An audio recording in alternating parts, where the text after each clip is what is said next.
Okay, I'm back. Okay, is Gert in? He's not in the game.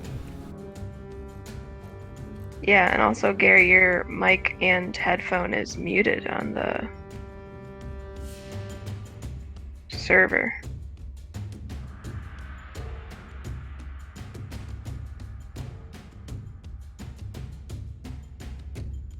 John, is there a way for you to toggle that off for him? No, I can only add another layer of mute. I can only server mute him. I can't make him. Otherwise, could be privacy issues. Yeah, hang on, let me go back and help him. Can you take control of his camera too?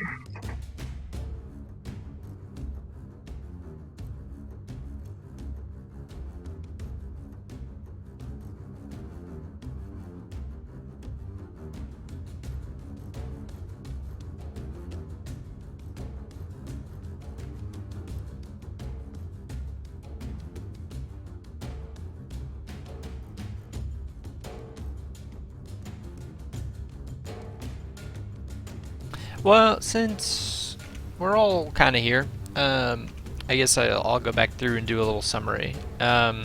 So, last week you guys left Rivermoot and set off into or at least tried to set off towards the Lurkwood, and you got lost right away, which was surprising.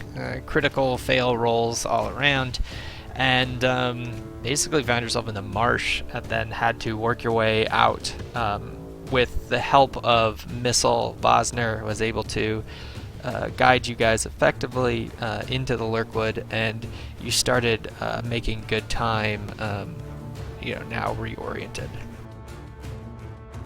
Once you made it into the Lurkwood and encamped for the night, you were approached by bandits and given an option to pay a small tax, which you rejected.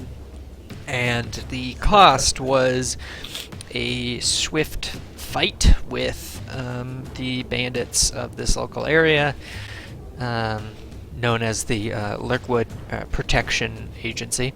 And they lit your tents on fire and burned a number of your rations, and fled into the woods once their leader, Mean Freddy, was killed.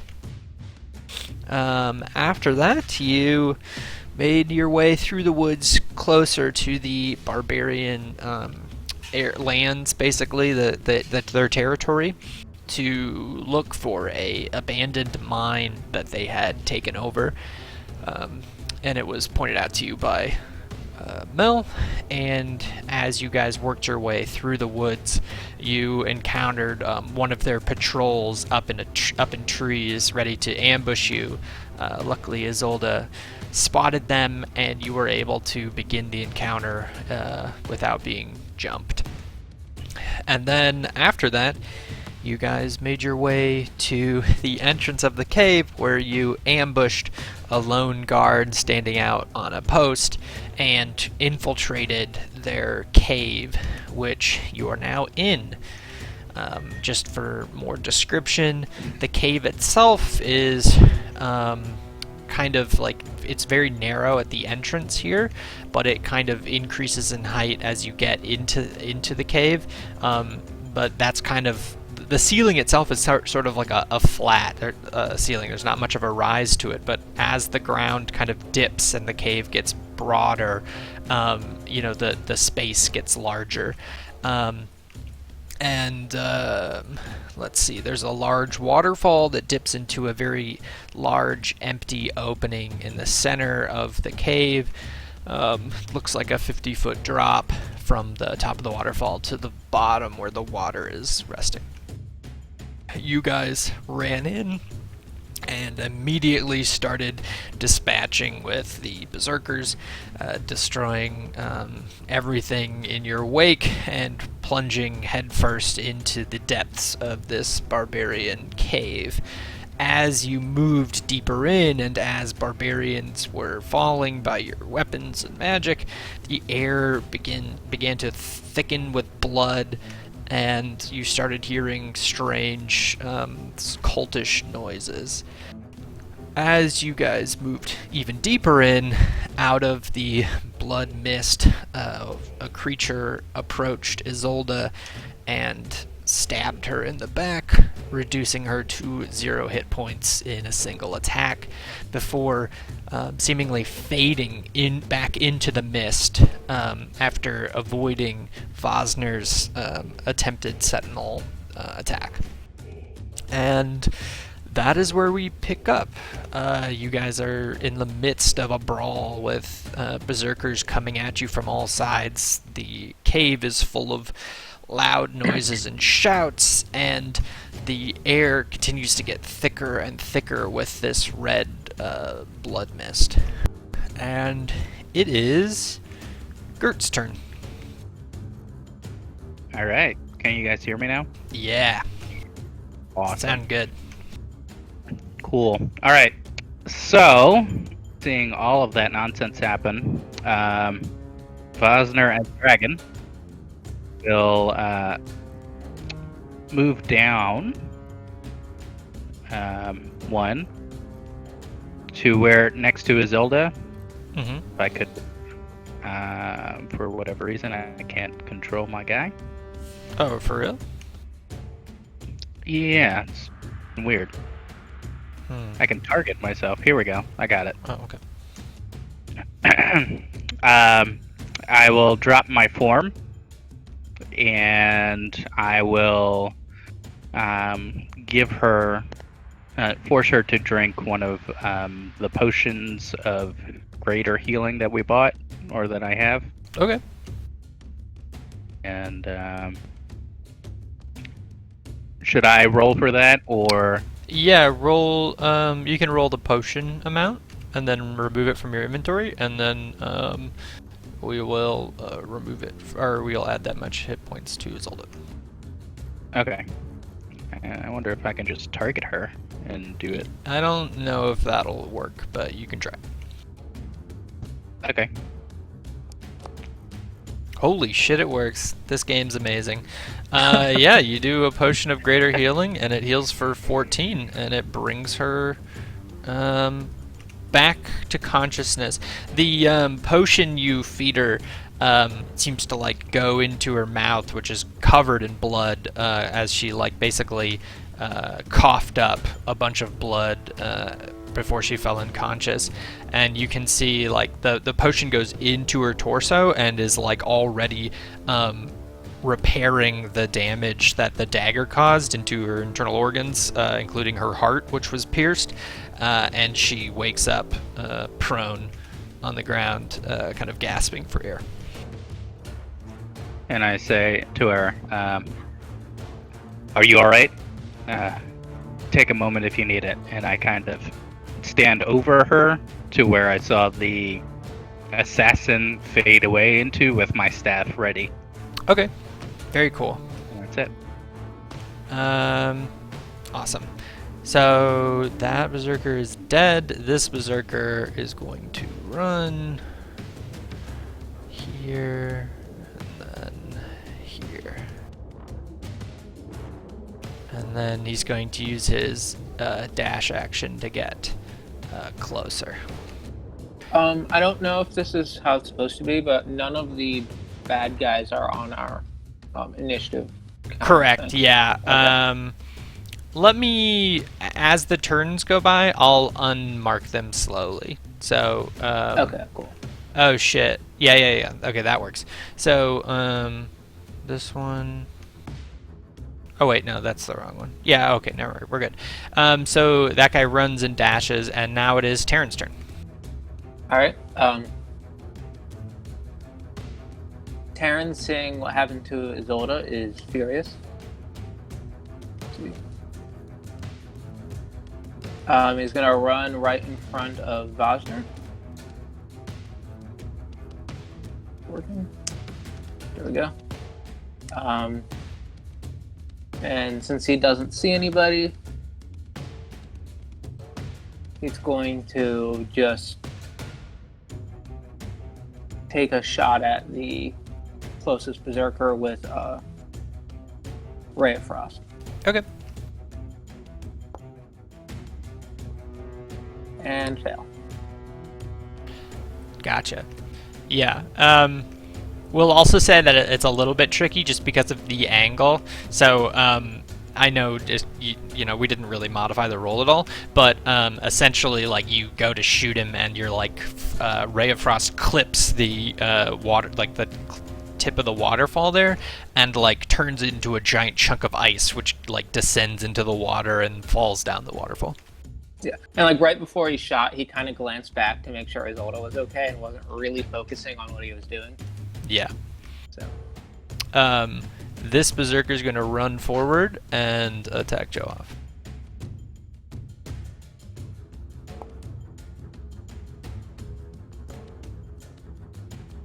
And he hits. Damon, you're up. Damon is just going to go into a frenzy and start swinging at berserkers near him. Boom. Oh, hang on 1 second. Oh yeah, your bless is gone. How much did that add? Oh, it's fine. It'd still hit. Did I lose my aid? No, aid stays, but bless drops. Sweet. And then Damon just swings at that same berserker again. Boom. Yeah, you're. I mean, if you want to describe it, you can, but. Yeah, so Damon felt the bless aura fade, and so knows something bad has happened to Isolde, and so he just goes into a frenzy and starts carving up left and right to try and create an opening to get away.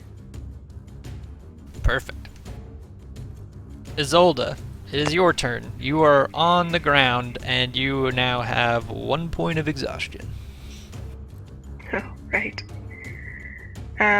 She is going to kind of shakily stand up and try to like wipe the blood from her face, not very successfully. And will call out to the group, "Stay together, there's someone in the mist." And she's gonna hold her action, a level 1 guiding bolt, until the assassin reappears. Okay. So that does consume the spell, so if you want to just cast that into the chat. Oh, it probably won't let you unless you have a target, so we'll just remember. Yeah. Yeah, I have it written down. Okay. And it is Missile's turn. What would Missile like to do? First, I'd like to unmute my phone. There. Am I within 60 feet of an enemy? 60? Yeah. Yes. Well, Am I within 60 feet of a cluster of enemies? Like, within 10 feet of one? it's a little tricky because they're down a cliff lip, so you would have to kind of like run closer to be able to get a good angle on them. Well, I was going to cast Shatter if there was a group of Berserker in tight proximity. They're all intermixed with your friends. Does that matter? Yeah, that matters a lot. Let's see here.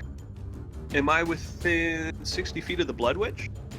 No, she is 120 feet away from you. Oof, that's a walk. Okay.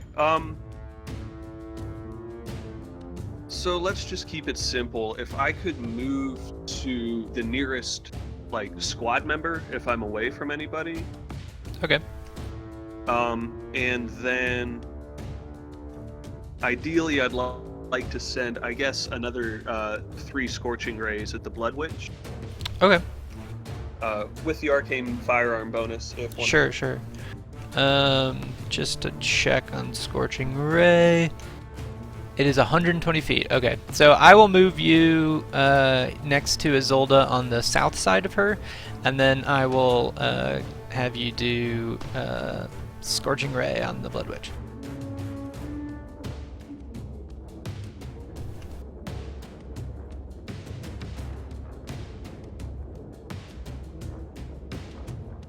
Sorry, I had to refresh real quick. Okay. A scorching ray.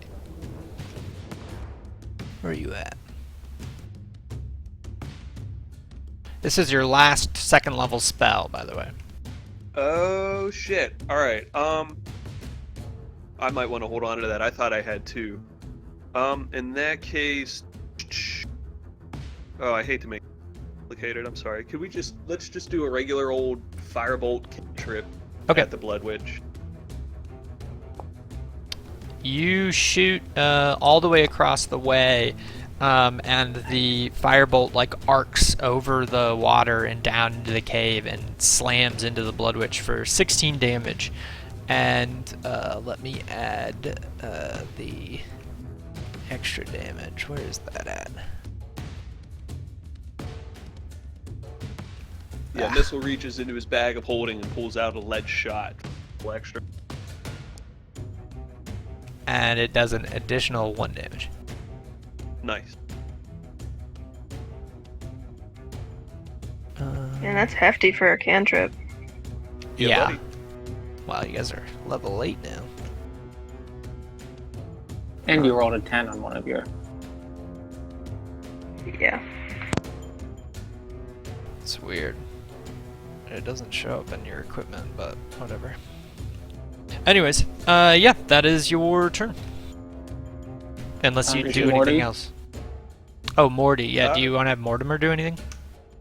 Oh, Morty can attack as a bonus action. Yeah, Correct. let's let him. I believe he's on Force Ballista. Yeah.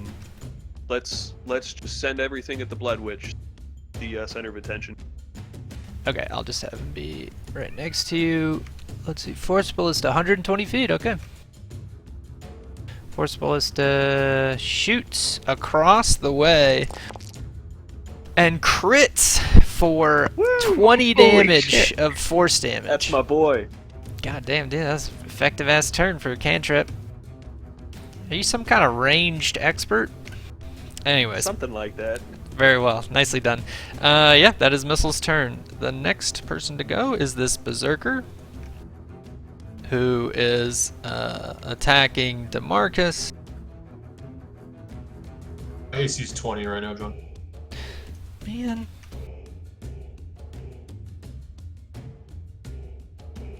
Keeps fucking up, the targeting thing keeps breaking.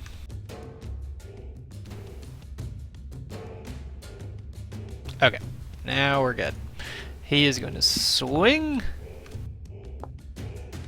And it hits your AC, so it hits you for 5. And he swings again, hitting you once more with the lowest. Oh, he rolls a 2 on a d12 and a 1 on a d12. You lucky fuckers. Oh, you're doing a saving throw for your concentration? It looks like you failed it.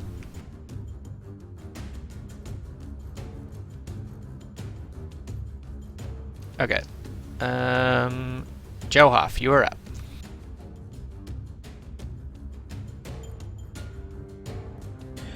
All right.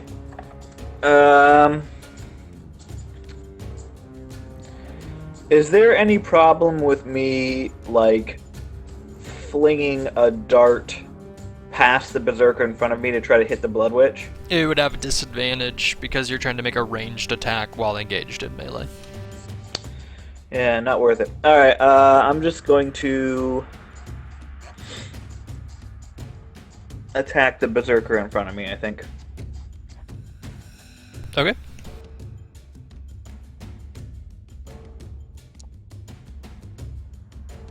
Woof. There it is.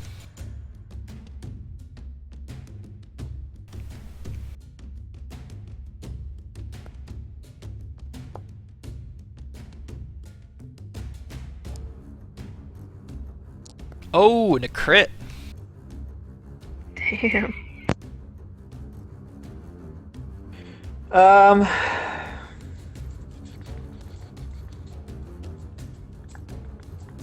Do you want to disengage for free? Yeah, I'm trying to decide here. Or wait, is that a No, it's not a bonus action. It only works if you do Flurry of Blows. That's right. And I get an extra 15 feet added to my... Oh, fuck, dude. You can fly.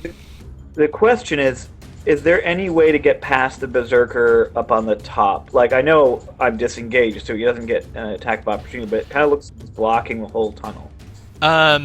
It is pretty... Oh, this guy, you mean? This one over here? Yeah, yep.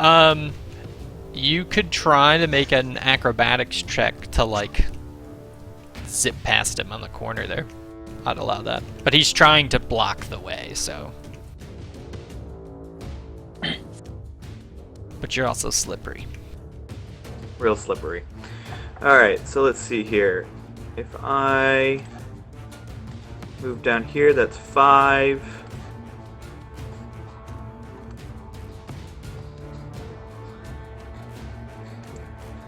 That's 30. And then an acrobatics check. Yeah.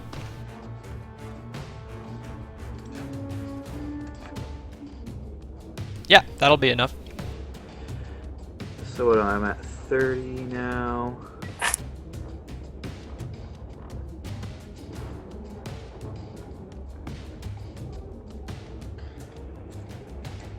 That's 50.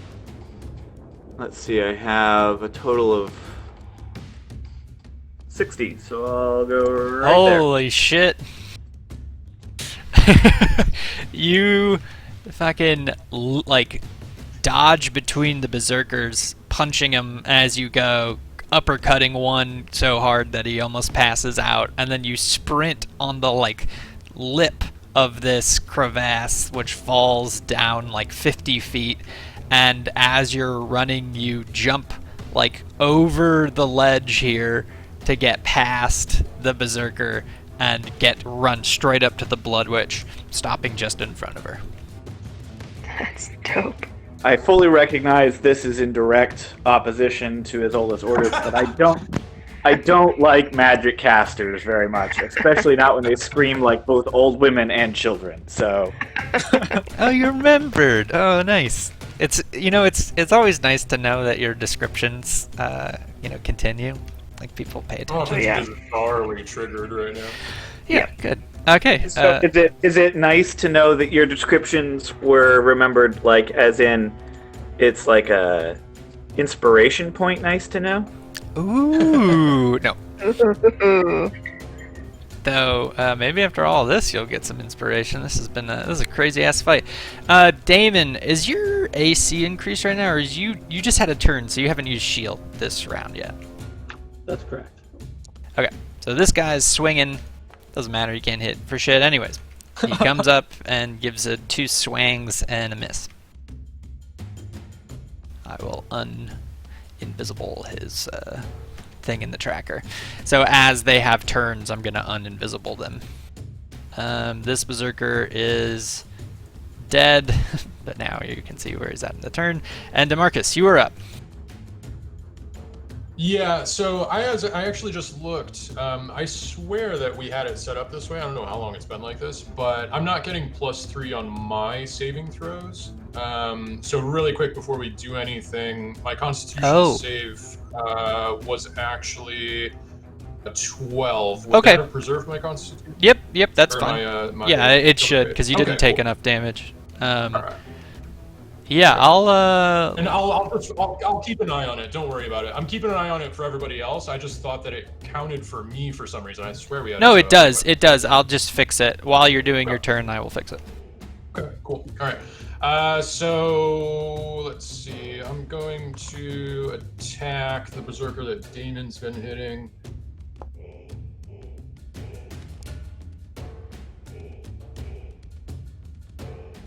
He dead? It looks like he's at 1 health. God damn it. Yeah, I'm gonna attack him again then. Oh boy. Alright, and then I get a bonus action for killing him, and I'm gonna turn up to the guy on top of me. Attack him.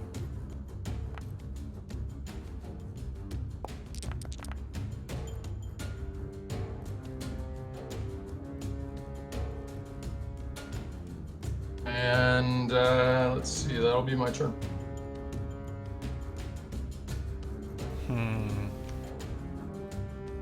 It should work. I've tried to add the aura. Bonus abilities save. Yeah. Active and equipped. Give it a try. It's just an experiment, John. Yeah, no, Okay. I would see it in your... Oh, wait, no, it does add it, doesn't it? It worked that time. Oh, yeah. So for some reason, it's not modifying your sheet to show me, like, the +3 in your sheet, but it is working for the roll, so I'll take that as a win. Okay. So you crumpled... You hit that guy, and then you hit the other guy rather than continuing on? Or wait, what happened there? No. So, yeah, I did a big swing on the guy below me so that he was down to 1 HP. And then I did a regular swing on him to finish him off. And then I got a bonus attack on the guy on top of me because I finished the one guy off. Oh. Got it. Nice. And you crit, Yep. too. Fuck. All right, yeah, so... DeMarcus is just kind of like spinning in all directions with his maul, like smashing skulls and breaking bones. It is very violent. Vosner, you are up. Or wait, no. Fuck. So, Vosner is like above Terran, so like a 15. Yeah, it was a 16. His Wormling had a 16. Okay, so we'll put him back at 16. So it's not Vosner's turn, it is Mel's turn. And... Oh, for fuck's sake. Oh, it didn't finish... Alright, hold on. Clicking through... First turn of round 4. Mel is going to run over to here and shoot at these berserkers.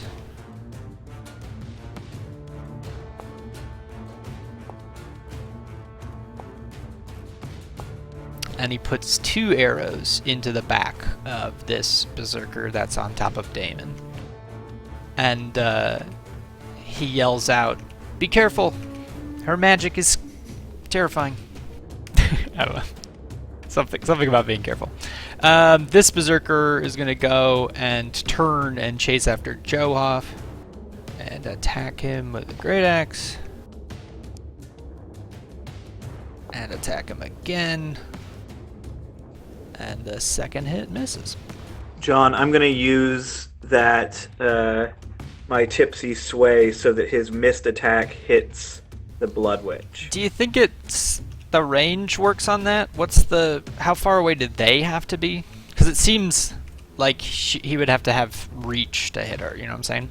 Tipsy sway is, let me just double check, but I think it is... Oh, yeah. When a creature misses you with a melee attack roll, you can spend 1 key point as a reaction to cause the attack to hit one creature of your choice other than the attacker that you can see within 5 feet of you. I'll allow it. So you duck out of the way, and the axe kind of flies freely over your head, and it hits the Blood Witch in her hand, which is like kind of held up defensively. Yeah, nicely done. Okay. Damage does it do? What's up? I did. I Much... subtracted 7, which was the last hit that hit you. Okay, cool. Because it doesn't roll damage if it misses, so I just took the previous last hit. And it is now the Blood Witch's turn. And she is going to, seeing an immediate threat, cast... Oh. Cast Hex. Now, Hex, there's no save. It's just you are now hexed. It can only be removed with a remove curse spell. Not that Johoff knows anything about that. And then she's going to use her action to use what's called a Blood Witch dance. Any creature... Oh wait, no, that's a bonus action. Sorry, don't read that. I destroyed it. So... Anyways, she can't do that because Hex is also a bonus action. And she is going to hit you with Eldritch Blast. Actually,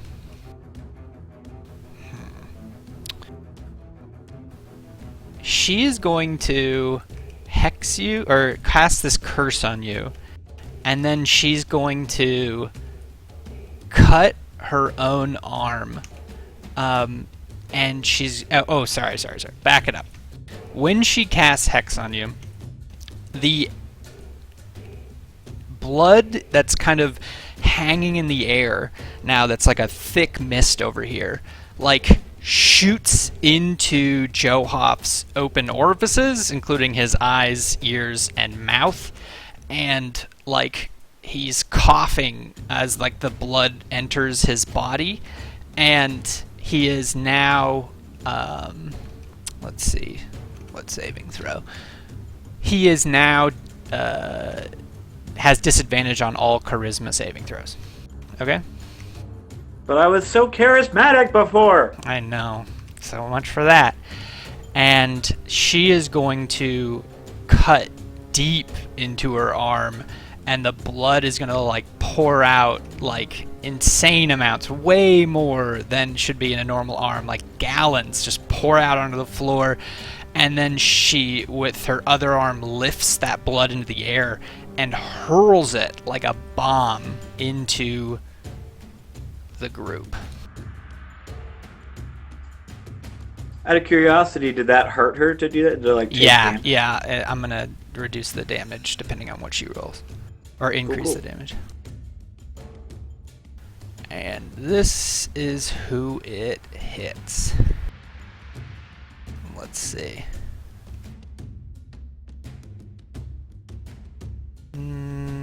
Perfect.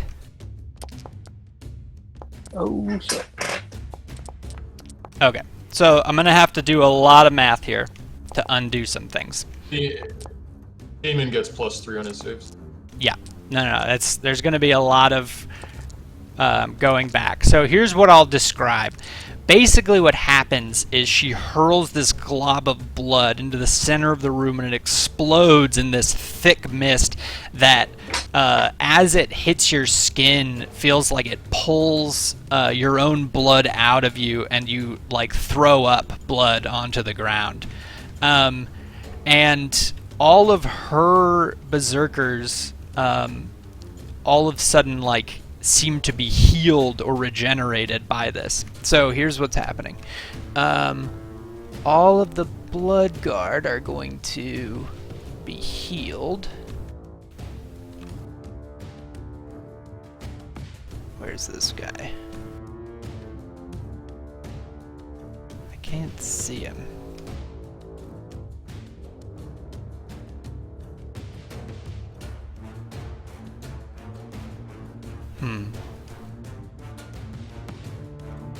Okay, that worked. And let's see. Mortimer doesn't get hurt by that. Missile does. Terran does. Damon does. Let me know if at the end of this if the roll needs to be changed. If you add like Damon or Demarcus's buff or something. Uthgard Barbarian gets healed. Damon had the buff, but I think he failed anyway. Yeah, I think I was still only at 10.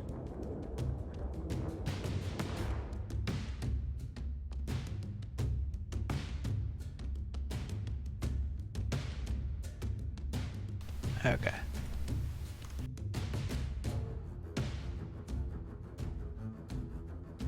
Oh wait, I did that wrong. Demarcus gets hurt. Vosner gets hurt. Mel gets hurt. Uthgard Berserker goes up and gets healed. Okay. And Johoff gets hurt. Okay, so this strange thing happened where as you cough up blood into the air as a response to this magic that fills the room, all of the berserkers around who seem to be very in tune with this magic not only don't cough up blood, but they seem to like inhale it and gain health. And the corpses that are on the ground rise up.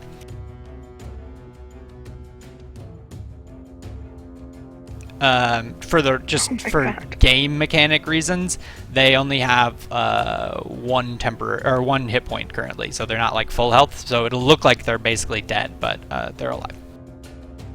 If it's hard to see their hit points. And that should be that, including Isolde, who also, instead of taking damage, is healed by it. What? Isolde, you find yourself enraged and have the effect of Barbarian Rage on you. You are unable to cast spells unless you spend your turn actively trying to remove the rage from you. And if you don't do that, then you must roll a percentage dice to determine who you attack around you if you fail. Okay. And that is the Blood Witch's turn. Did she take damage? Oh yeah, so she's going to take 25.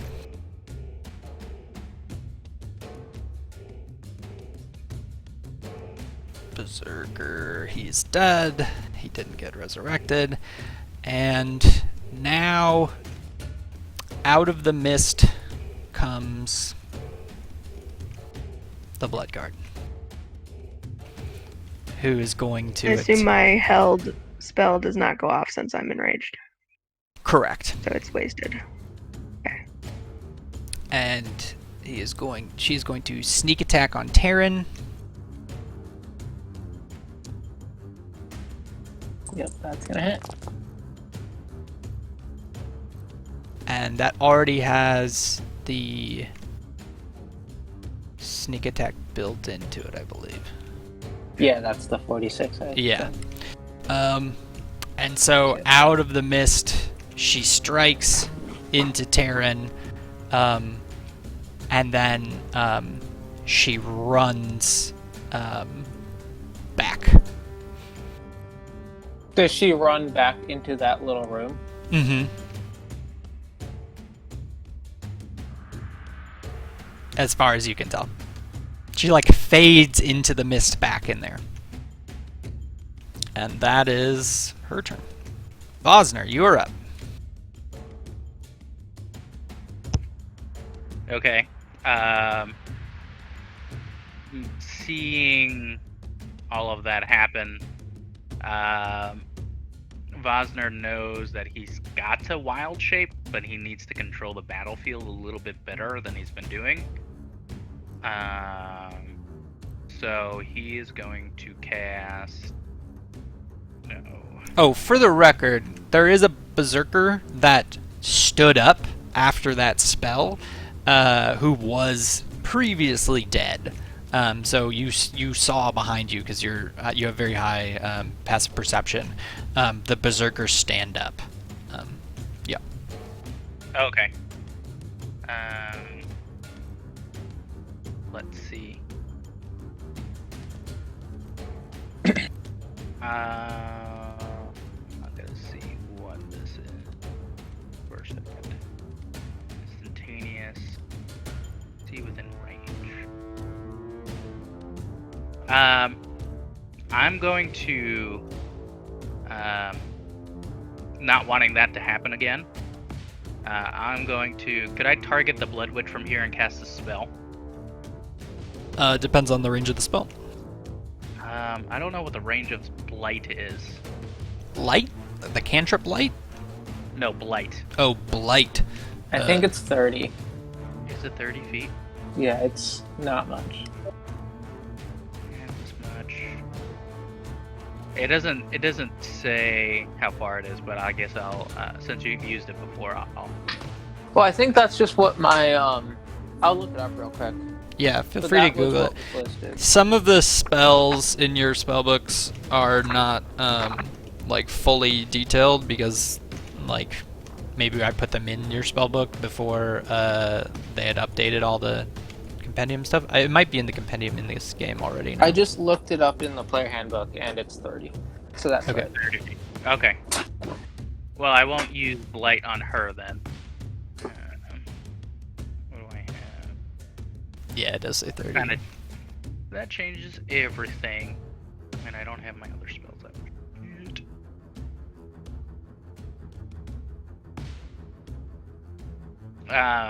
Vosner will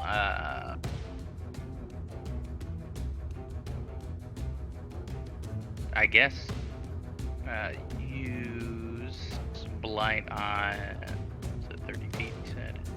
I can't use that. He's just gonna turn into a tiger. Okay. And he's gonna try and use his keen senses for smell of the that one barbarian that keeps popping out. Sure. So that seems to be a little bit better. Okay. Are you gonna like go up there, or are you just standing there? Well, now that I see Zelda like magically get better, I'm gonna go and try and find whatever that is, and if I can attack it, then I will. Okay. Yeah. Let's. Yeah. If you want to move your token up there. I got what, 60? Yeah, you got a lot of movement. Why don't you make a perception roll with, well, just regular straight perception roll. As the cat. Regular straight. As the cat. All right. You're trying to smell something, but you're also, the whole place smells like blood, so it's kind of hard to, it's like your senses are overwhelmed at the moment. Right. Come on. Here we go.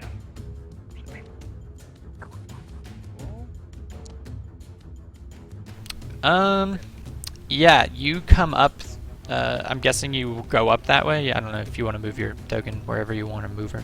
Yeah, I'm trying to. Sure. There we go. I guess over here. Okay. Yeah, so you come into this back room, and you smell, but it is dark, and it is like the blood mist is in the air, and you can't differentiate between the two. All right. I guess I'll hold an attack until I see it again. Okay, yeah. So I'll give you a hold attack, and then yeah, that's perfect. Okay. Now it is this berserker's turn, who just stood up after gaining this magic, and is going to charge at Missile and attack him. If possible, I'd like to cast I think it's Shield as a react. Yeah. He rolled a 1. Oh, never mind. The second hit did hit for 8 damage. Would you want to use shield on that? Do you have that spell? Yeah. Oh, you do. Yeah. Do that. You are down to 2 first level spells, by the way. That's okay. Okay. Okay, so you cast shield, and it undoes the damage. I learned that one from Damon. Okay, you're back at 34. And it is this berserker's turn, who is going to swing at DeMarcus. And misses. And hits, but he doesn't actually hit, right? Because your AC is still 20? Yeah. Okay, so I can restore that hit points to you. So he's swinging wildly at you, and the first hit you just like parry, and the second hit gets deflected by your holy armor. And Taryn, you are up.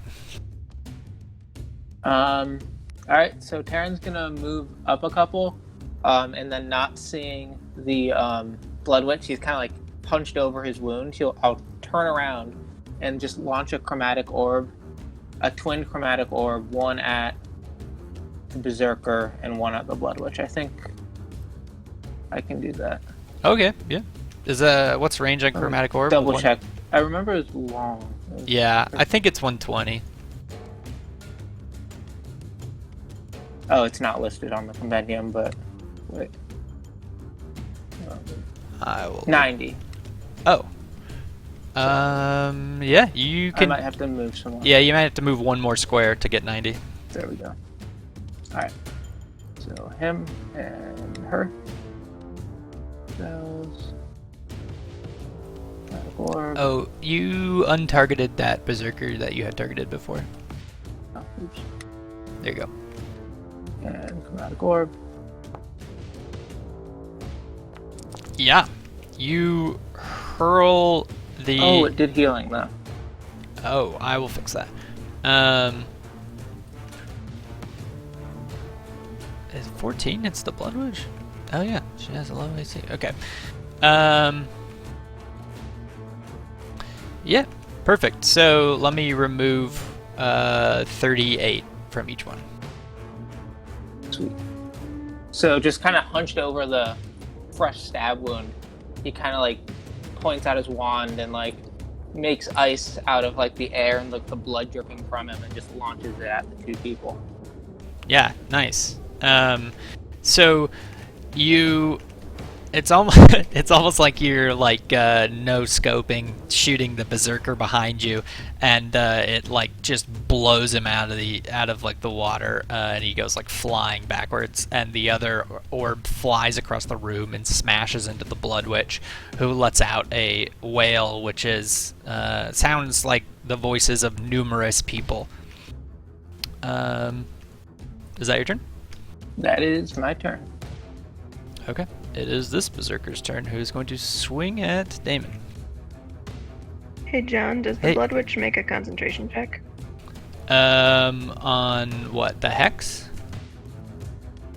I don't know. She has the concentration symbol. I was just Oh yeah, wondering. no, you're totally right. It does say concentration, doesn't it? Yeah, she would.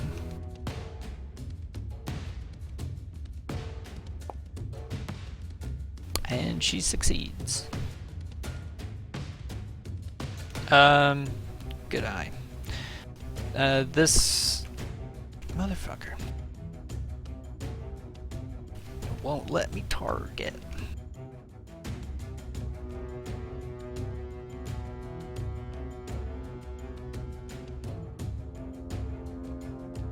This berserker attacks on Damon and hits with a 23. Okay. Damon undoes the damage, and he's going to swing again and misses. It's now Damon's turn. How many more of those do you got? Only one. Yeah. Oof. Yeah, so Damon, like, after parrying those attacks, finds an opening to cast Magic Missile at 2nd level. Okay.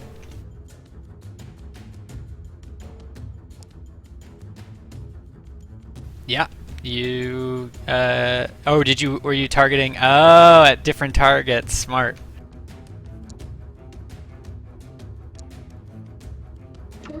Yeah.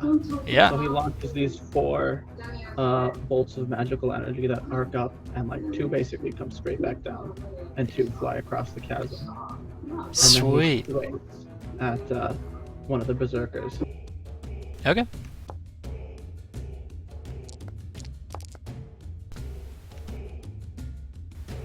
Yeah. Fucking sweet. Oh, did you make a concentration save when you took that damage for haste? I did, yeah. Oh, and you fast. Okay. Just making sure. Okay, yeah. So you bring your sword down on this berserker and fuck him up. No, that is my turn. Isolde, you are in a enraged frenzy, basically. And if you want to basically not attack a random person, I will let you do your movement, and when you start making attacks, you will have to roll random number to determine who you attack. But you can use your turn to try and overcome your rage. It should be a charisma saving throw. Of course it is. Yeah, I mean, she's been training to control her rage her whole life, so she's gonna try and do that. Okay. So roll me a charisma saving throw.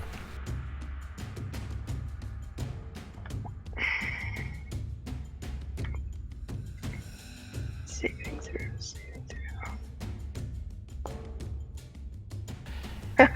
You attack the nearest person to you, which is not actually Vosner, because Vosner's a cat far away from you. His token is still just there. So you actually attack Missile with your vicious hand axe.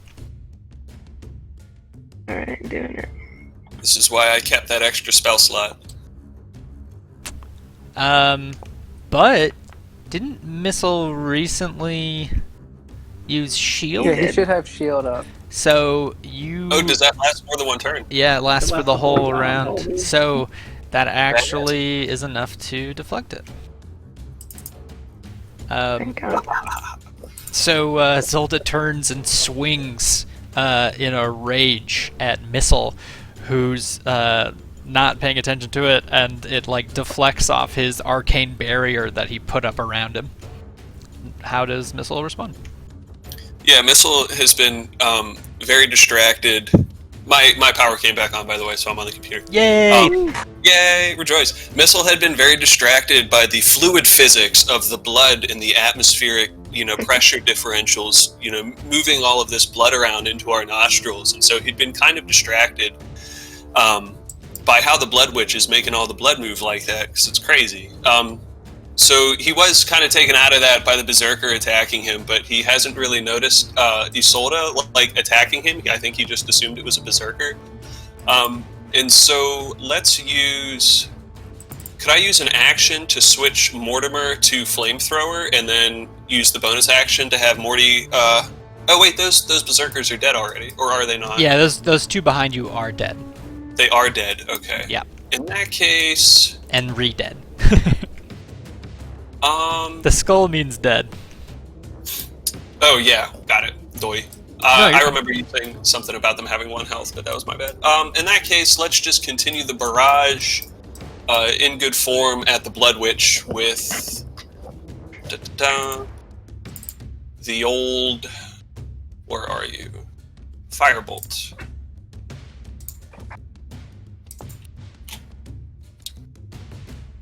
Okay. You strangely... I did attack instead of damage because I'm silly. Okay, so you hit her for 10. Good, and then we got the firearm follow-up. Nice. And then Morty's gonna have his fun with the old Force Ballista. Damn. Yeah, buddy. Yeah, dude. So you hit her again. Oh, and it calculated automatically. Yeah. So you are launching a barrage all the way across this cave at this Blood Witch, who is just getting pelted. Is that your turn? Yeah, that'll work. Okay. This Berserker is dead. Johoff, it is your turn. Right. Oh boy.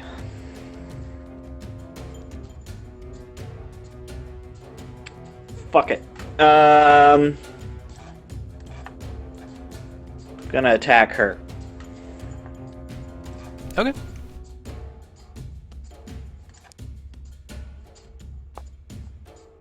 You hit her. And I'm going to use a key point to try to turn that into a stunning strike.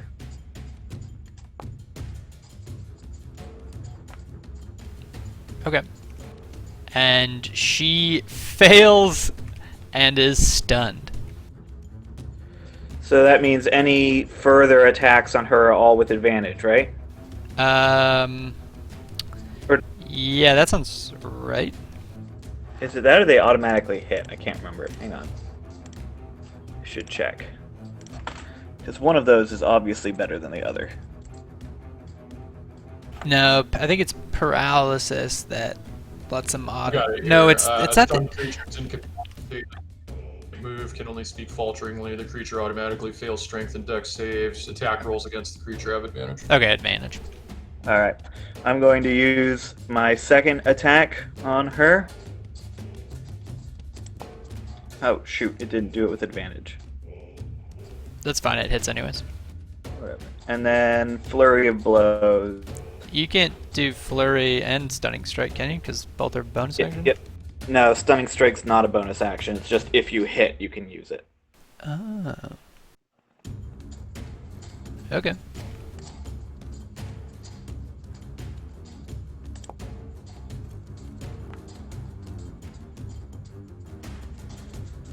I should really be doing this so that I can have advantage just in case I get a crit. Still messed it up. Whatever. Doesn't fucking matter. Okay, and she is down to the end of my next turn that she's stunned.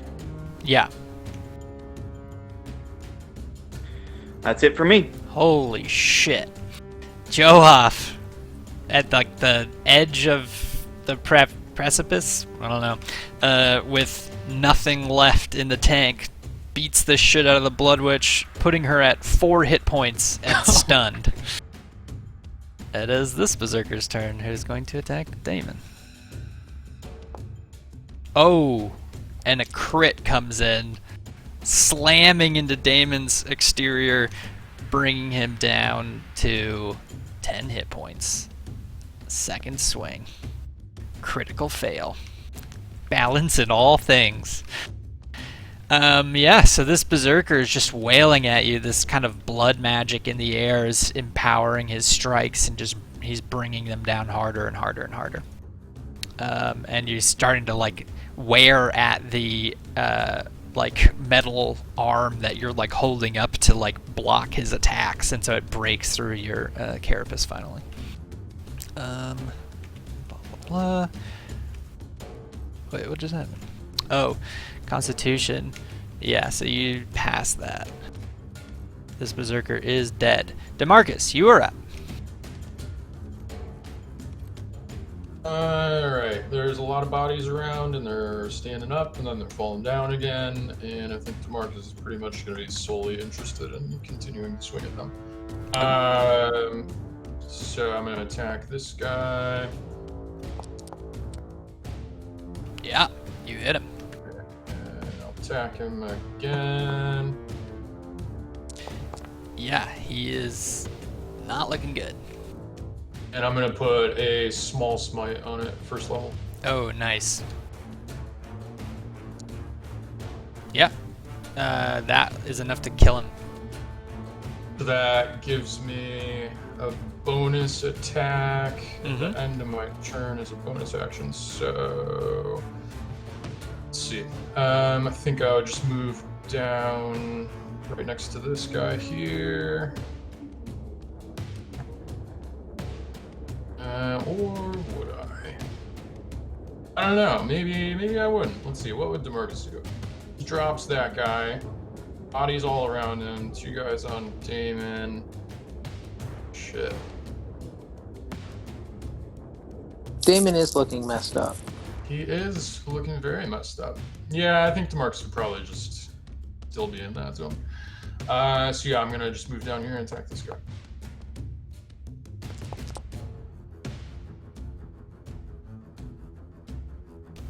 Okay, yeah. You come in swinging hard, and you're doing a shit ton of damage, cleaning up these Berserkers. Is that your turn? Yeah. Yep, that'll be the turn. Okay, top of the round.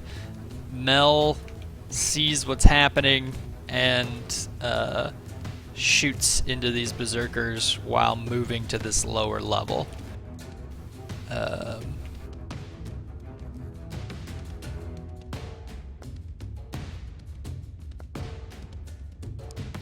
and almost kills the one next to Damon. And you see him like go back into this corner, like, I gotta save the person, and keeps moving. And Joe. He's so dead. Here's what I need from Joe off. I need you to make a acrobatics or athletics check.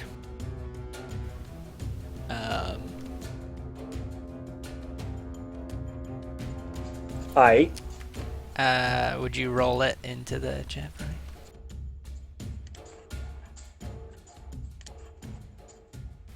Okay. Awesome.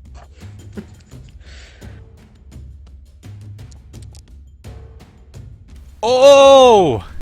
Wait, contested. Is it if you meet the score for a grapple? How's that work? I have no idea. Ah, fuck. I think if a tie goes to the attacker usually. Okay, yeah, because look, with AC, you have to meet the AC. Okay, so this Berserker is going to grab Johoff, and he is going to pull Johoff to the ledge and jump off, pulling Johoff. And lets out a battle cry as you fall off the ledge. And I know you have an ability to take less damage when you're falling, so Right. but strangely enough, you're not going to need it, because what happens is you fall down, and right as you feel like you're going to slam into some rocks and shallow water, instead you fall onto a thick, glistening, but almost nearly invisible to your eye web, and you become immediately restrained, as does the Berserker next to you, who shouts out a name in a language you don't understand. And that is your turn. The Blood Witch spends her turn being stunned, and is now no longer stunned, but it is her entire turn. No, she's still stunned until the end of my turn. Oh. Okay. Are you sure? It's not until the end of her Positive. turn? Okay. I checked. Oh, right. Because then you could just chain stun her if you get all the things right. This... Some asshole doesn't pull me off the ledge, for example. Yeah. So, Vosner, because you have readied an attack, I'm going to give you this, that you start, you're like standing in the corner, and the Blood Guard comes rushing out towards you in cat form, but you're ready, and you sniff her out before she can hit you, and so I'm going to have to modify this because it's not technically going to be sneak attack. So I'll undo some of this damage. But she comes swinging out at you, and you are able to get rid of 11 of it. Nice. Does she try and flee afterwards? This time, having heard the scream of her overlord, is going to try and move past you. And if you would like to... Yeah, I figured you'd sentinel attack. I don't think that you can. Isn't Sentinel when a creature attacks another creature within 5 feet of you? He has an opportunity attack situation here, because it's trying to run past I him. see. And Yeah, it's you trying to go hit fast. her, and how does it look that you hold her in place? So, as she tries to run back, I sweep my front paw and catch her ankle. And then I bite down on her neck like a cub, and just Sweet. try and hold her there. Nice. Okay, yeah, that is the Blood Guard's turn, and it is now Vosner's turn. You have got Wait. the Blood Guard pinned kind of to the ground here. Sweet. I will then bite her real hard. Go for it. Let me make sure I have my thing up. Bite. Nice. Yeah. Roll that beautiful damage. Damage. Alright, oh wait, hold on. I don't know why that's not running. Or rolling damage. Yeah, weird. Oh wait, hold on. There we go. I pressed the wrong button. Okay. Yeah, so you bite her for 12 damage. Let me add that. Yeah, you bite into her back, and she lets out like a blood-curdling scream that echoes through the cave. Is that your turn? Yeah. He's just gonna kind of growl at her. But that's about it. Okay, Berserker goes, both are dead. Taryn, you're up. Terran, with like one hand still clutching his wound, is gonna take one step towards her, and then point his wand and cast Blight. Okay. And I'm going to use 4 sorcery points to give her disadvantage on the save. I don't know how to do that in here though, so. I'll Holy keep it out anyway. shit. Oh my god. You hit her so hard.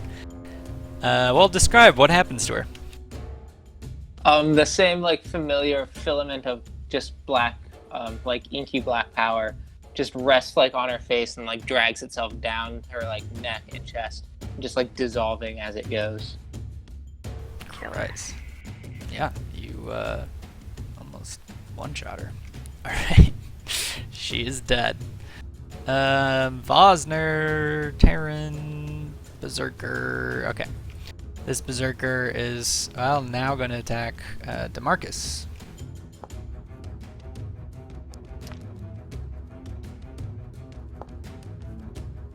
And hits twice. DeMarcus, make 2 concentration saving throws. And your Shield of whatever it was, I think it was Sanctuary or Shield of Faith or something, is gone. Yeah, Shield of Faith, yep. Okay. Damon, you are up.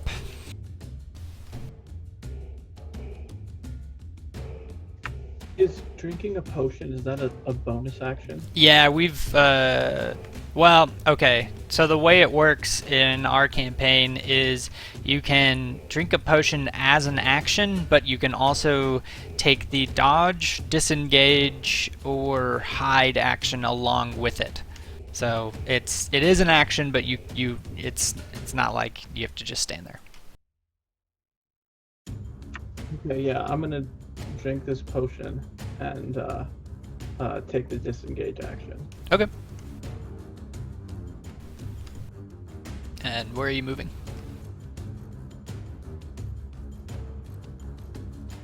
Hang on, give me 1 second. Yeah, no worries.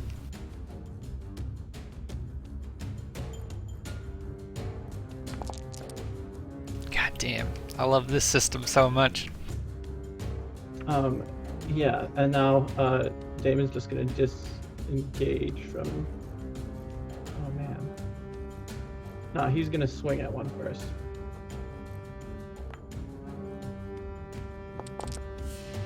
Nice. Yeah, you kill him. Yeah, and then he's gonna disengage from this one. Okay.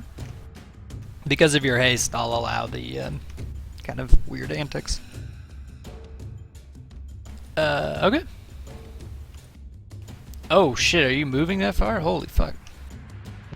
Yeah, I still have the 60 from haste, right? Right.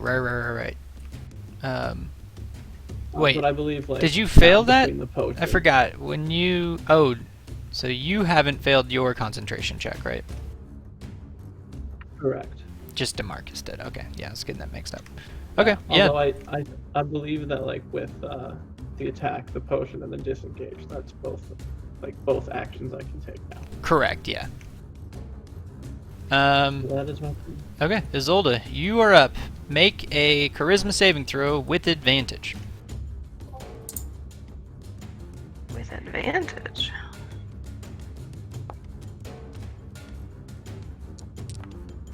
You break free of the rage, and your eyes are no longer blood red and full of anger. Sweet. Was that my action? Nope. That is just the start of your turn. Oh, fuck. Okay. I am going to run up to Terran and cast Cure Wounds on him. Level 2. Bear with me.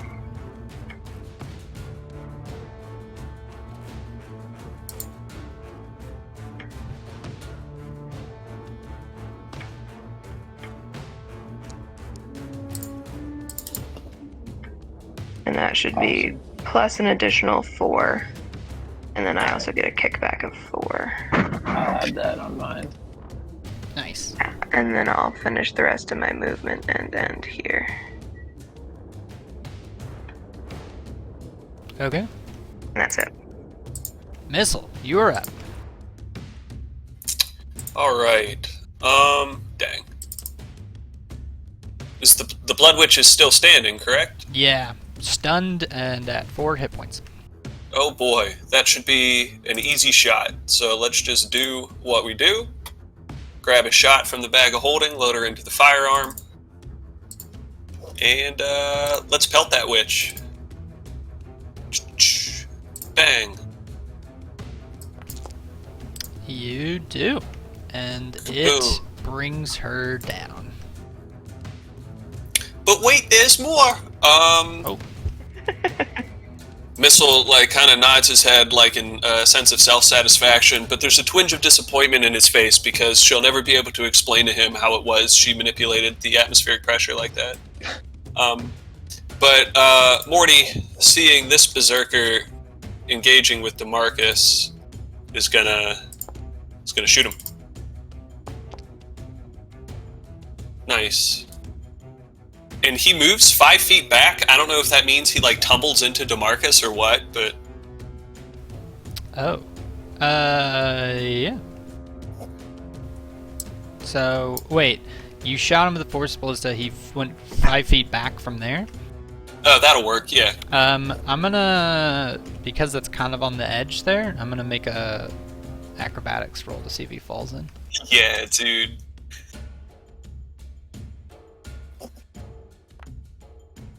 Yeah, he holds his ground.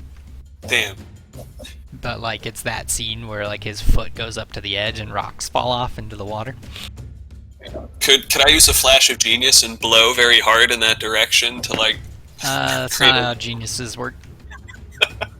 All right. If you were a real genius, you'd know that. No, I'm just kidding. Okay, so here's what happens right before Joe Hop's turn.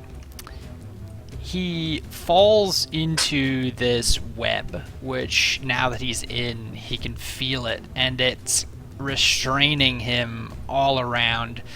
And it's cold. It's icy cold. And he can feel these kind of tense vibrations in it, like the tight wire suspended over something, and in the vibrations of this kind of crystalline web, he feels something coming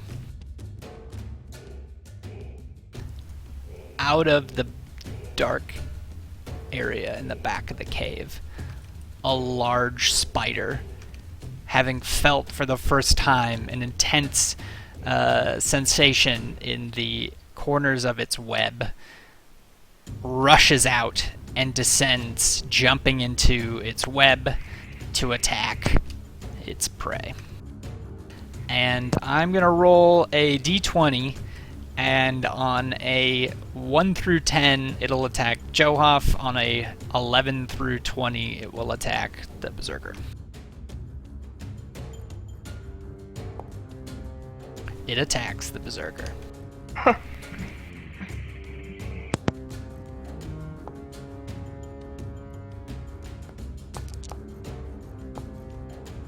And it fails its Constitution saving throw and takes 25 poison damage. Holy shit. So immediately this spider comes like sprinting down this icy web and just starts devouring, biting into this berserker right next to Johoff is standing, laying next to it, kind of frozen, restrained to the web, which is suspended over a body of water. And it is Johoff's turn. Right. So what are my options as far as getting out of the restraint? You can use, you can like attack the web to try to break free of it, but then you will fall into the water. So Yeah, that's what I want. Otherwise you can, okay, yeah. No, I'm not going to try to like get up off of it and climb with this bitch around. I want to go in the water. All right, so I just attack the web. Yeah, I'm gonna have to pull up a thing for this. Yeah, do you want me to just attack without targeting? Give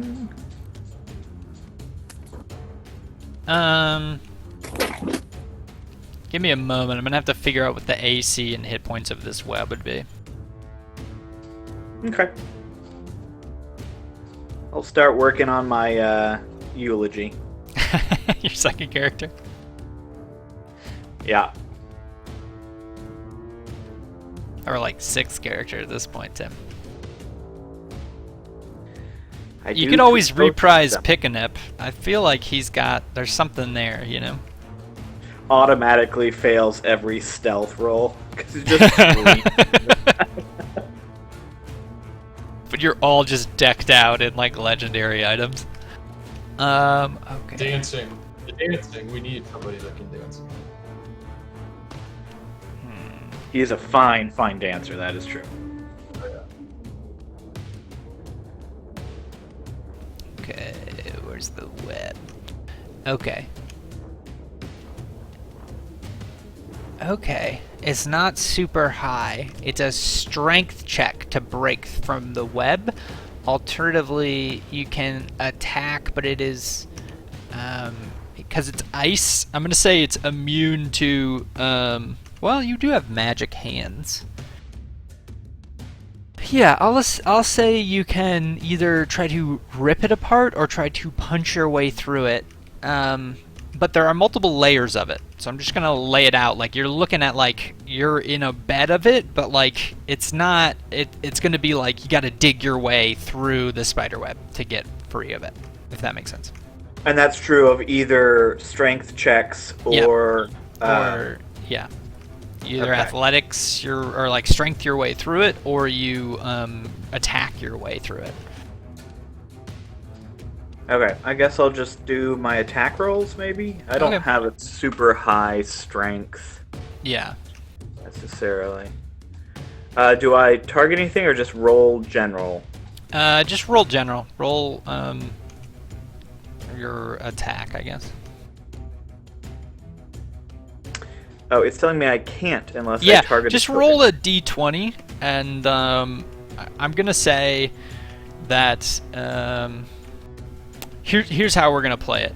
So attacking the web is what's up? Why did that not go through? Because the slash was after the R, Oh, I see. Right. and I think you might have to say roll rather than R. But yeah, okay. Okay, so you're able to, with that roll, break through, let's say, 2 of the 3 layers of web and get yourself a little bit farther. But you are going to be provoking an opportunity attack from the spider if you keep moving farther away from it.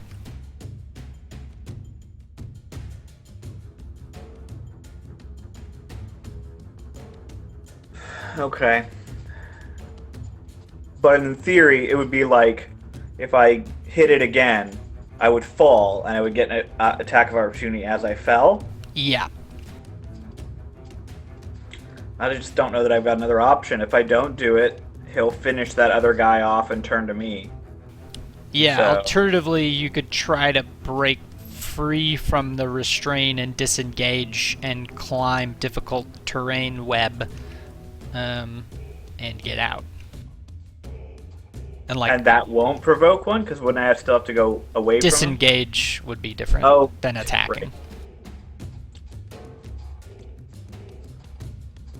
So I Okay. know this is kind of tricky, and we're kind of combining a bunch of rule sets. So if you want to kind of rewind a little bit, if you want to make a strength saving throw to break free of the restraint, and then use your turn to disengage and move farther away on the web, you can.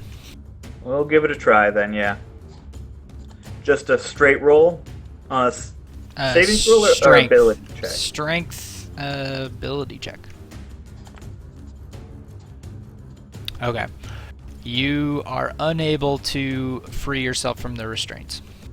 Shit. I guess that's it, right? That's kind of my turn. Yeah, you can't really Can I take take dodge. the dodge action? It kind of doesn't make sense to be able to take the dodge. I'll say yeah, with the idea that you are just like getting ready to put up your hands and like deflect the blows, kind of defensive attacking, if you Yeah. will. Sure. I guess that's what I'll do. Okay. It is the Maybe yell like, "Hello, anyone?" up into the. Up into the cave. Okay. It is that guy's dead, that guy's dead, that guy's dead. DeMarcus! You are next to a ledge with one soul berserker left. You just saw DeMarcus plunge into a pit and be suspended in midair with a giant web of ice, which is now more visible to you since people hit it. And there's a giant spider over top of him. Yeah, there's a lot going on here. Let's see. I considered something irregular other than hitting things with a maul, but I think that it would work out being loss overall. So I'm just gonna try to kill this berserker in front of me. Got it.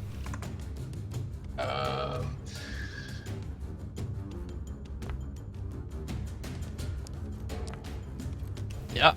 You hit him down to 4 health. Alright, I'm gonna do a first level smite. And you finish him off. And with my second attack, I'm going to move over to here and sort of looking into this pit. Did I hear, in the language that couldn't be understood when this berserker called the spider's name, was I able to understand it? No. I think I know abyssal and stuff, okay. Alright, I see this giant spider and I'm going to throw the javelin and lightning at him. Okay.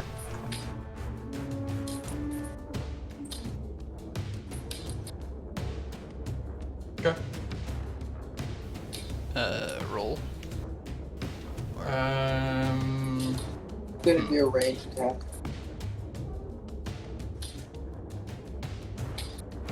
I think you place a template. Okay.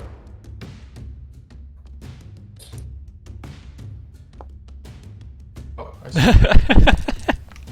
Okay, so all it did was hit Damon, unfortunately. I think you have to do a ranged attack to see if you hit the thing that you're throwing it at. Yes. And if you do, Undo the damage to Damon. That's not like an option for it though. Do you want to just do this without? Yeah, why don't you roll, just roll a d20 for me. Yeah.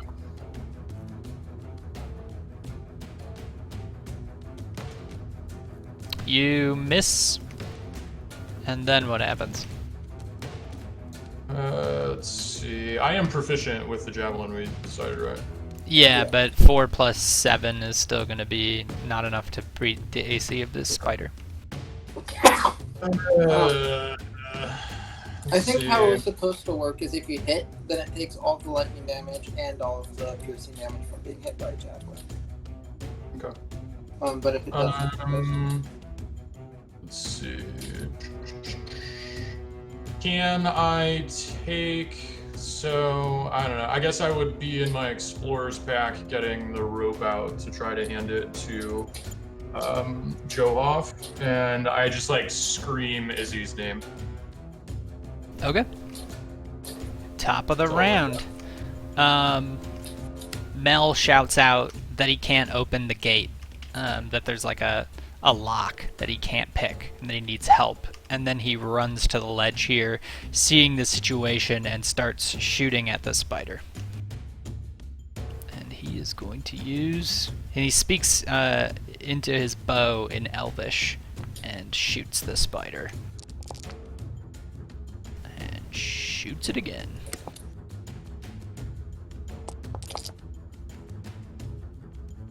And it is this berserker's turn, who is going to swing at Jovoff angrily as he's being eaten alive by the spider.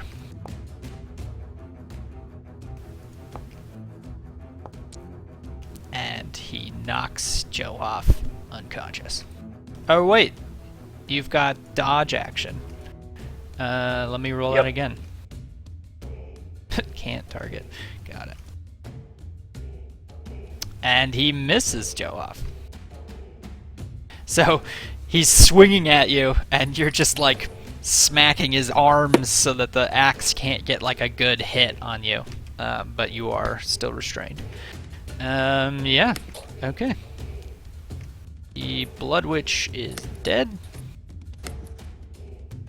Bosner, you're up.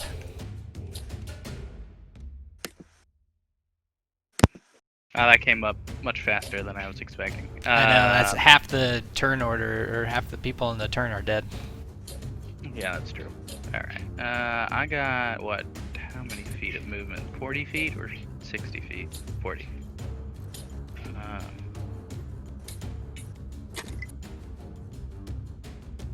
Oops, wrong way. I guess I will move as quickly as I can towards the pit, so I can get to about 30 feet, about here. Okay.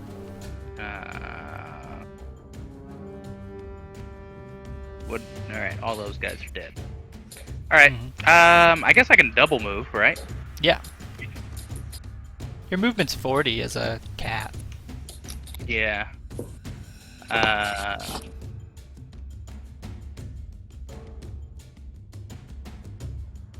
Yeah, I guess I can't move again and, like, jump on the spider to attack it, can I? No, it's a little too far. Alright, well, I will double move. Where's about 40 feet? It's about here, right? Okay. Yep. So I will move him over there. Oop. And he'll be ready to pounce on the spider. Okay. Next time. Taryn, you're up. Alright, I will move closer to Mel, just via the bridge, because he was shouting for help. So that's my 30 feet of movement. Okay. And then, seeing the spider, I will just launch a chill touch at it. Yeah. You hit. Alright, and that's my turn. Damon, you are up.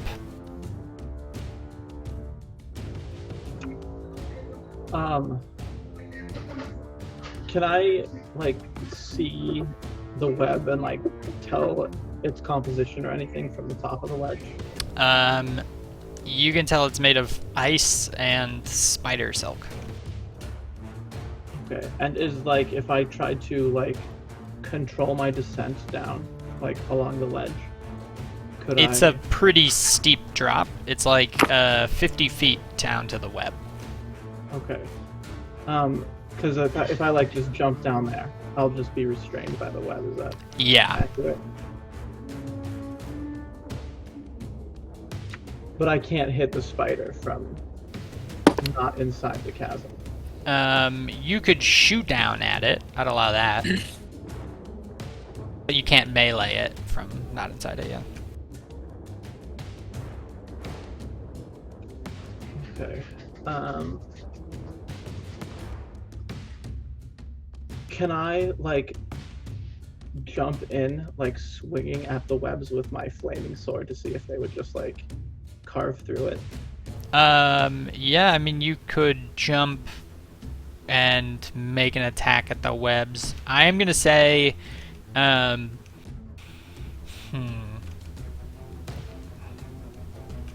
didn't make you guys take damage falling into the web before,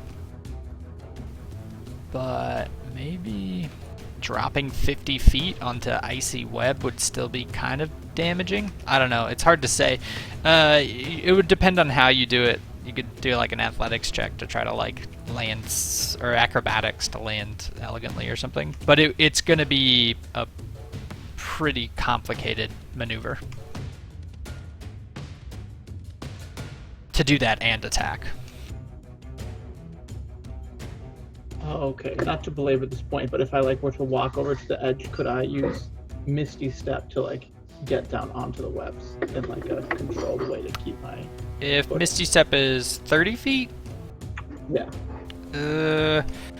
It'd still be... You still have to make a roll, I think, to make sure you don't, like... Because the whole point would be, like, if you fall into it and get stuck to it, it's not going to be, like... Then you're going to be restrained before you can... You have to, like, attack your way out, kind of thing.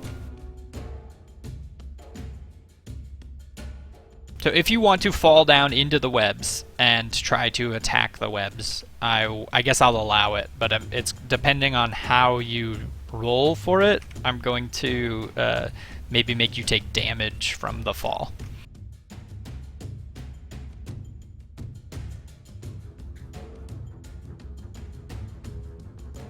I don't know that this applies to Damon, but John, can you talk to me about drowning in armor?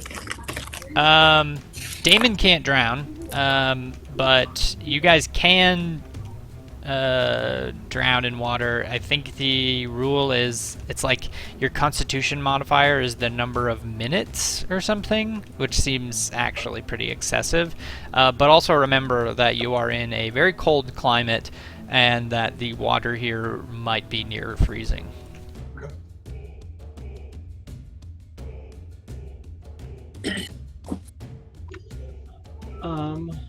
I think that Damon will just try and shout to DeMarcus that Mel needs help opening a door, and that maybe he could help with that.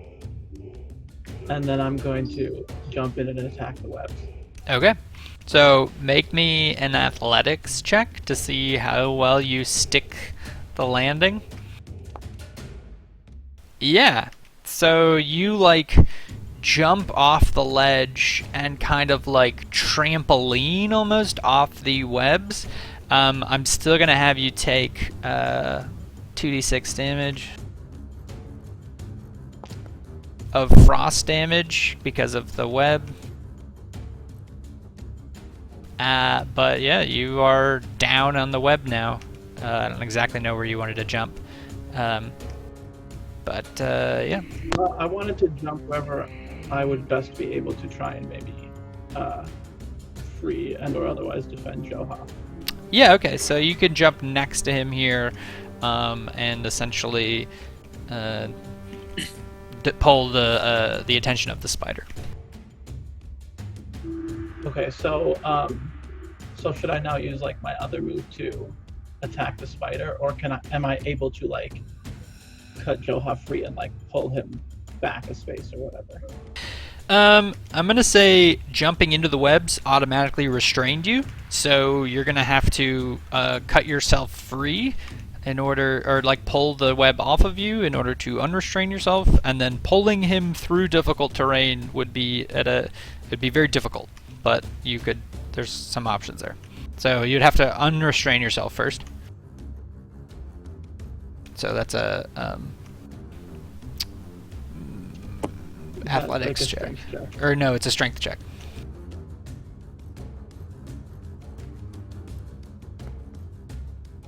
Yeah, you land, but you're able to like pry off the webs that have stuck to you. But that is also that's your action and your movement, or at least 10 of your movement. And you still have 1 action and like 50 movement left. Yeah, I'm just going to try and swing at the spider and divert its attention towards me. Okay, yeah. Yeah, you bring your flaming sword down on him, and he lets out this shriek, and is very drawn to you. Zolda, you're up. So excited. Yeah, so she hears DeMarcus yell her name and launches herself off that embankment. Kind of taking in everything that's going on. Yeah, make an athletics She's check gonna- for me, because you Yeah, just jumped sure. like 15 feet horizontally and 10 feet down, which is like a story. Okay, yeah, you like hero leap and do that cool thing where you like land 3-point landing. Yeah, Yeah. I'm gonna look at him really quick and then look over at Johoff and kind of open my arms so that my axe and my shield are like spread out, and I'm gonna start muttering under my breath. And I'm gonna cast life transference on Johoff. Okay. Cast that shit into the chat.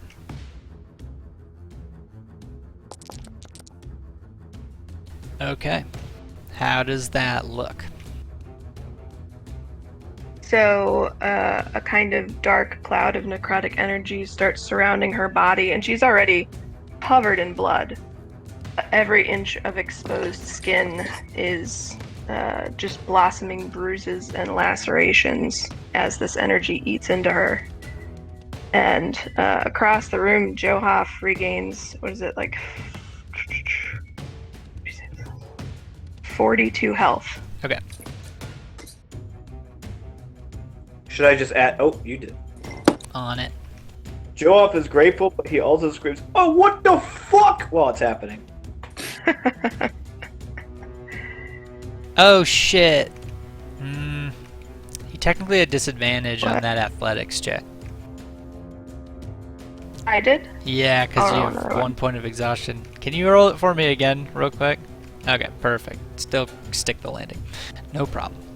Just in case there was a colossal failure and then you fell and slipped off into the pit. You know, whatever. Yeah, sure. Okay. Is that your turn? Yeah. Missile. Gonna chill over here looking like a demon. Yeah.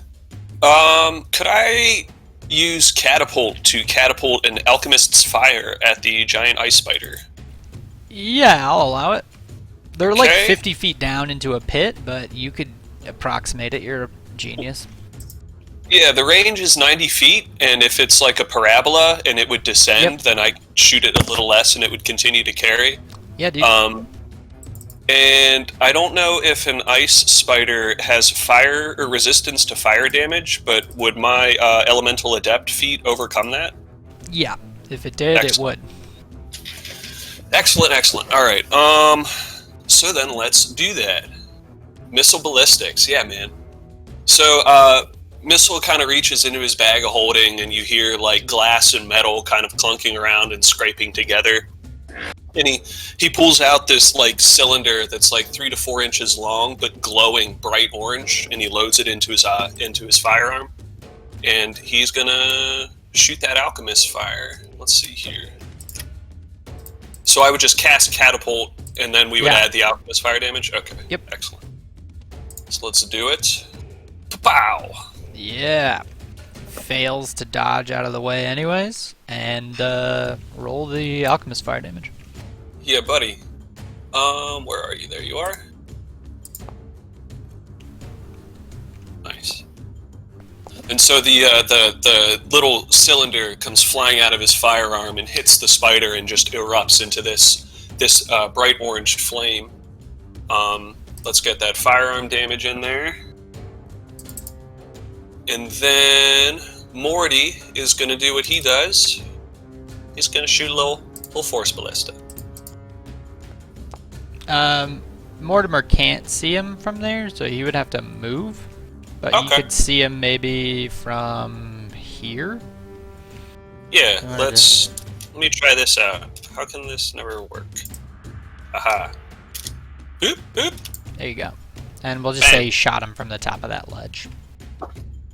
Yeah, so you start raining fire down on this spider, which seems to like almost recoil as like its web is being covered in flames. The ice on the web is slowly melting, and strands of it begin to snap as the weight of the spider, Johoff, Damon, and the Berserker begin to be too much for this web, which is being torn apart on many locations. And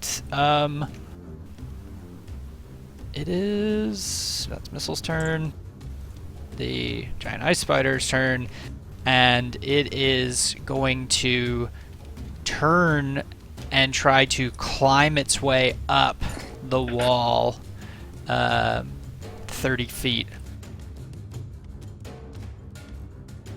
And as it does so, the web rips out, and Damon and the web, I'm just going to put it as destroyed.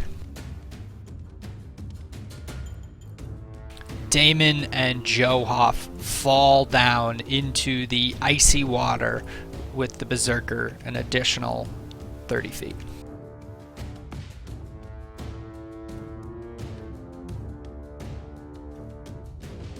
Oops.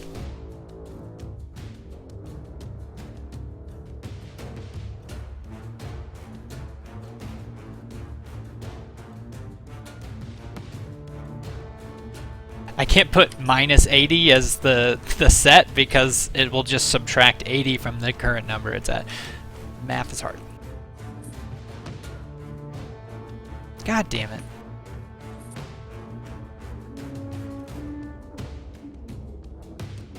Whatever.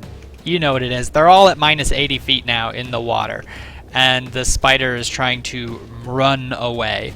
Johoff, you are now plunged into icy cold water, and I forgot to ask you, can Johoff swim? Yeah. Alright, just figured I'd ask. Yeah, he lived in a port town his entire life.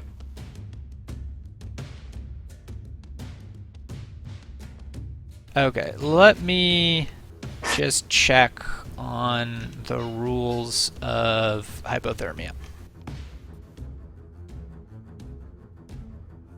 This is a complex fucking fight.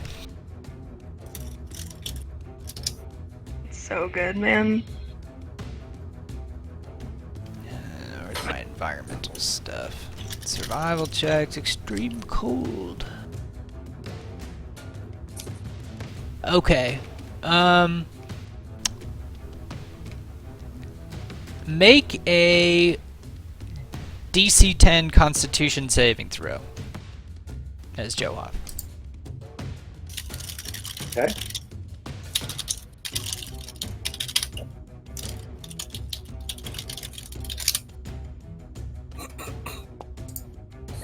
Yeah. So you hit the icy cold water, but you maintain your. You're not like you're shocked by it, but it doesn't harm you yet. Nips could cut glass, though, for sure. Yeah, it's super hard nips. I looked at Natalie to see if she was listening, and she gave me a strange look.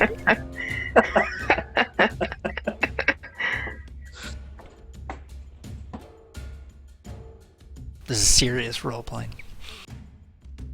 What does Johoff do? So I've got my whole turn, right? Yeah, dude. I mean, in theory, though, climbing and swimming are both 2 to 1, right? But Yeah. movement wise. I believe so. Okay. All right. So I'm gonna start by killing this asshole who pulled me down in there in the first place. Punch him to death under the water.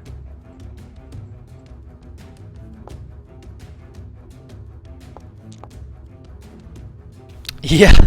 You both underwater, I'll say, like as you guys plunge into the water, you start punching this barbarian, and you're hitting him. All right. I am instead of taking my second attack, I'm going to use.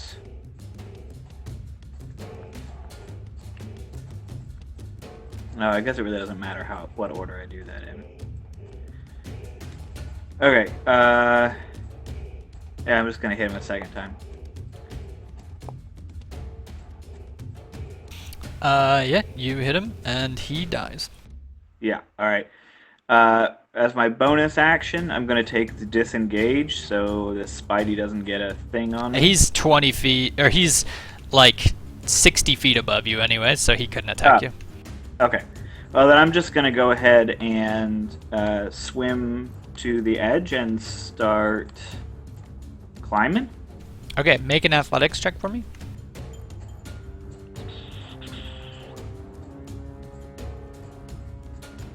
Athletics or acrobat? Oh, athletics. Yeah, athletics for this. Yeah, you pull yourself out of the water.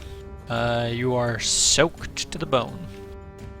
And probably with, 45 feet of movement, I would make it maybe like a third of the way up or something? What am I down, 80? Is that what you said? Yeah, the water is at 80 feet down. Okay, so we've got a ways to go. Yeah, so you move how much up? Like 20? So if I had to swim for 5 feet, that'd be 10 feet of my movement, and then I would have 35 feet left. Yeah, so maybe 15 feet up. Yeah, okay. Okay, so I'm going to put you at negative 65.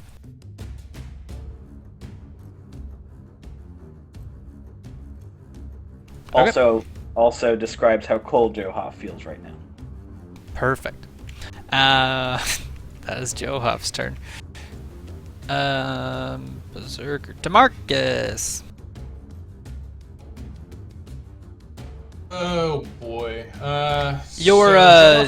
Your javelin, by the way, fell. It hit the wall, the rock wall, and fell into the water. Right, you threw a javelin right last time? I didn't do that, I still have it on me. I'm gonna... Oh, okay, sorry. Seeing, yeah, it's for sure in the water. Seeing... So Johoff, from what I'm looking at right now, the spider is climbing out and Johoff is almost climbing out after it, Yeah, kind of. It looks like Johoff's got a vendetta, but it's not probably actually what's going on. And can I see Damon at all? Damon? He's underwater. Yeah, or is he? I see him underwater, or does it look like he just You can't see anything through the water. It's too the water's moving too quickly. Maybe he'll find the javelin while he's down there. Yeah, exactly. Good. Let's see. Fucking spider's gonna come out over there, I guess. Let's see. There's a lot of conflicting elements to this. So, I will... Osner, you're a giant cat right now? That is yes. Okay. Probably keep the spider busy for a second. So I guess I would somewhat comply with what Demon just said.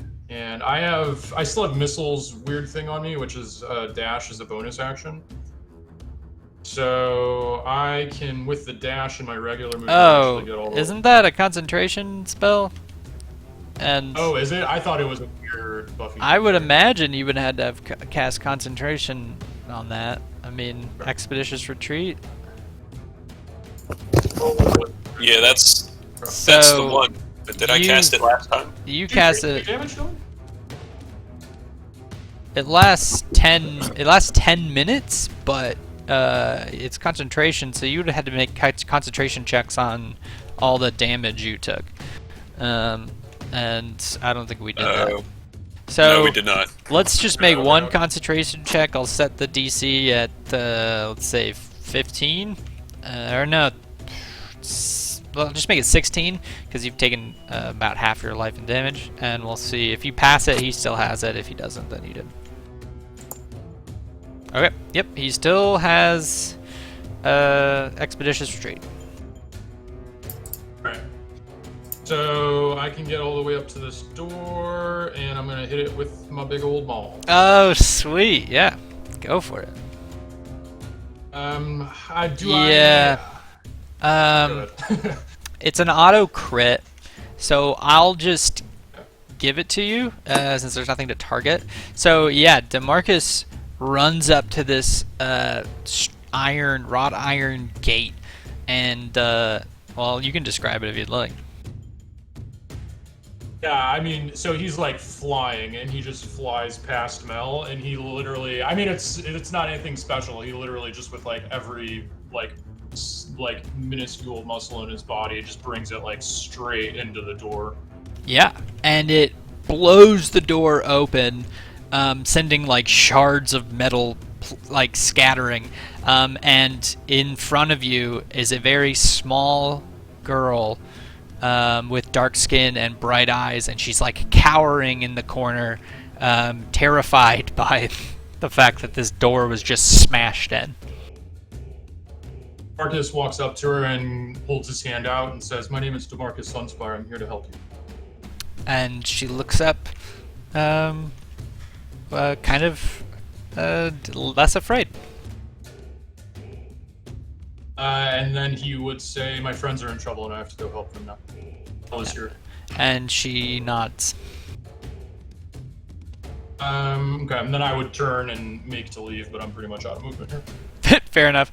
I really gotta go, and then you just stand still. Kind of awkward. Mel is going to unload more shots into the back of this spider, missing, and then hitting it. Oh fuck! I had sworn enemy on that. Or is that only once? Is it one per enemy? Oh, yeah, sorry. It should be because he swore against the spider. Okay, there we go. Yeah, he hits the spider real hard. And it screams as it's like still clawing its way up the side of the wall. And he yells, "Somebody help get him out of the water." And this berserker is dead. Vosner, you are up. Cool. I guess Vosner will... how far is the spider down? 20 feet. 20 feet, and it's coming straight up? Yeah, it's climbing up the wall. Alright. Vosner will just come over here and wait. Well, hold on. Let's see if I can get 20 feet away from the spider. What does 20 feet look like? I guess I'll come over here. Oops.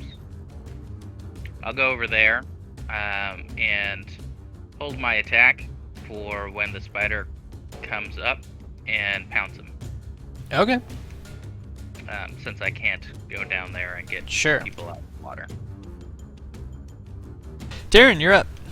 Alright, I'll continue to make my way closer. Stop right above the ladder. And then how does the spider look? He doesn't have a health bar, so how... Oh, he doesn't? Nope. Oh, for fuck's sake. Sorry, guys. I can see the health bar, so there. That's what it looks like. Alright. Looks real low. Real low. Alright, well, in that case... Alright. I'm going to just cast a chromatic orb of lightning damage, Ooh. and I'm going to upcast it to 3rd level, and hope I don't fuck it up. Damn. Okay. Oh, it cast healing, but It should be 28 lightning damage. yeah, that kills it outright, and its arms. Hold on. Its arms freeze in place, and it shrivels up. You know that thing which spiders do, where all of its legs kind of come to. Oh, Jesus Christ! Natalie's like coming in here to like trying to put food in front of me, but I'm like gesturing with my hands. Anyways, it's a lot of drama over here at our place. It's anyways. So, it all right. Got a lot of commentary today. Anyways, yeah, it does that thing where it like its legs shrivel up and it falls backwards into the water and comes slamming down. Johann, make a acrobatics check for me.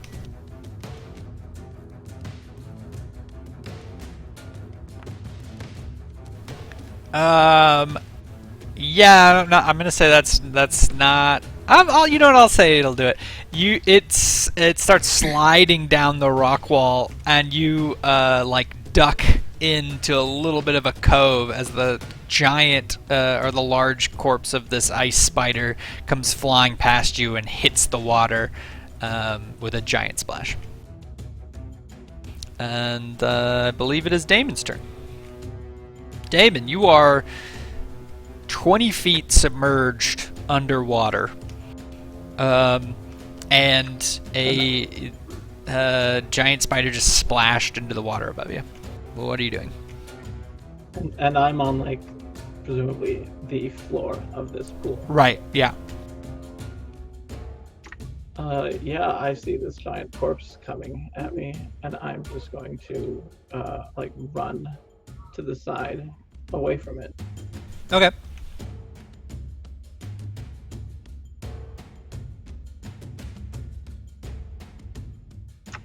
And then I guess I don't know what the terrain looks like for me to start.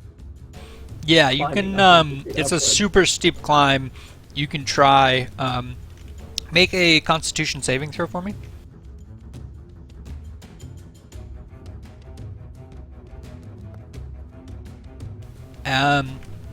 Your joints begin to ice over slightly as you get closer to the wall, and you take 1 point of exhaustion.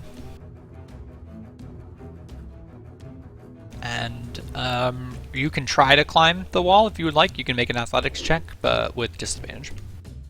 Will that exhaustion affect my status as hasted? Oh. It shouldn't, no.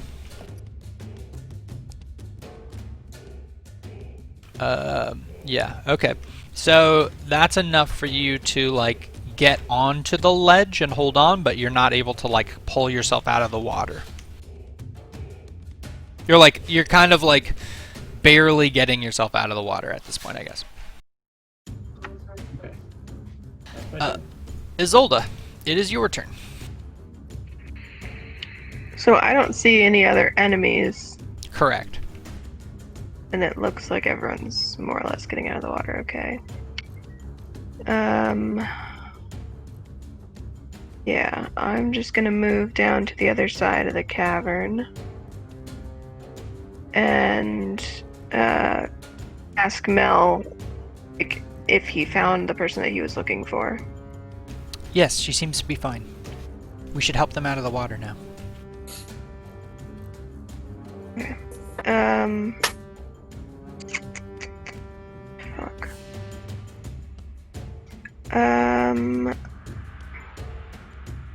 I can't really do anything because I'm not close enough. I'm just gonna move over to where Damon is so that if he weren't gets to me, I can help him out of the water. you're dashing. Got I'm it. gonna use my bonus action to dash, yeah. Got it. That's all I can do. Or your action to dash, but yeah. Missile, you're up. All right, seeing no more targets to hit. I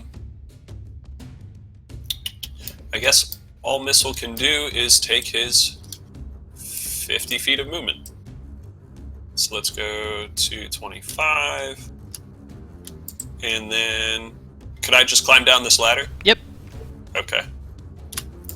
Whoops, and I messed it up. Well, I'm just going to go there. Yeah, that's fine. And then we'll assume I picked up Morty on the way, but I just lost him from view. There he is. And that's really all to be done. Okay. Ice Spider's done. Johoff, you're up. Just gonna keep on climbing, I guess. Okay. Roll. Actually, yeah. Roll athletics for me again.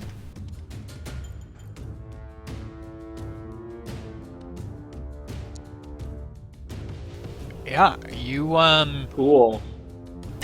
you slip on the slippery wall, and you fall back into the water. And roll another Constitution. I guess we'll do it on your next turn.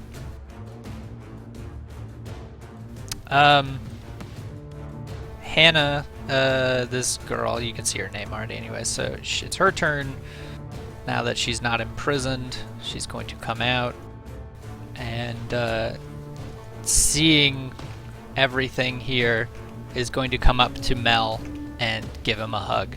And he will say, I can't right now, I have to help these people. And he's going to run to the ledge and throw a rope from his pack down to Damon. Oh, shit, that wasn't his turn. DeMarcus, you get to go before Mel does that, but yeah, same thing. He'll do that on his turn.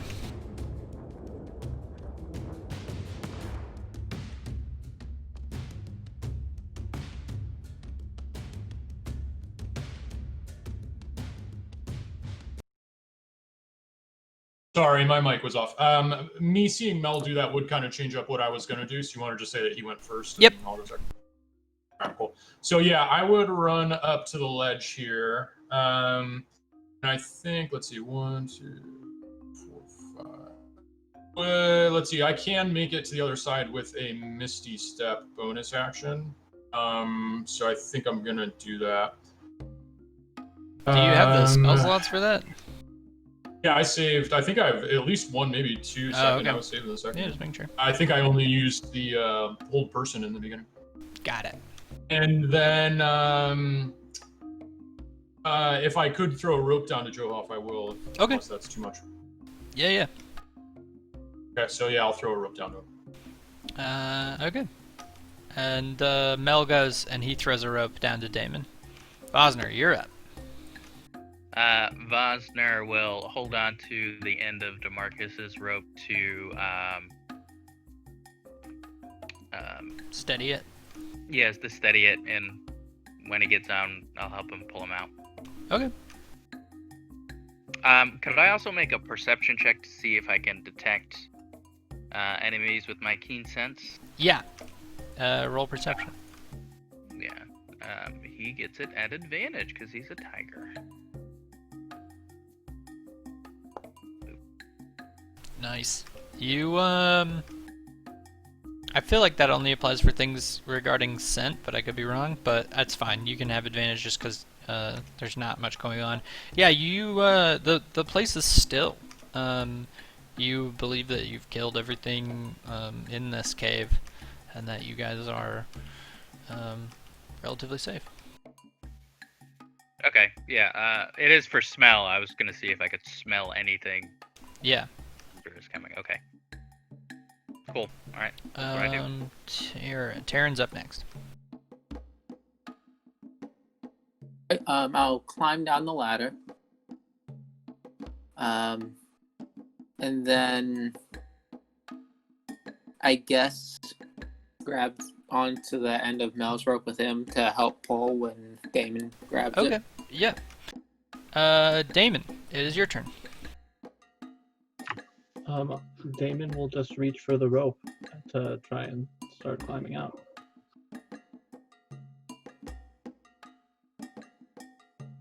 Okay. So roll athletics with advantage. and we'll treat it. You can do climbing speed. You can do it with your haste, so it'll effectively. Yeah. So you're able to grab onto the rope and then move. Basically it's climbing speed, so it's half speed, but you're doubled because of haste, so basically normal speed. So, I guess if you use your dash with regular, that would be 60? Yeah, so I still have like a little bit to go, but I'm better than I was. Oops. Yeah, you're still 20 feet down, but you're getting pretty close. Isolde, what do you do? I'm going to kind of look back and see the little girl there. Mm-hmm. And go over to her and, are you all right? Because I assume she looks as rough as her HP bar looks. She looks like her health looks like that because she looks like she's been held in captivity and probably tortured for a long while. But she seems to be moving okay. Like but she nods, kind of smiling towards you. Okay. She's not afraid of me. No. Okay. I'll heal her. Okay.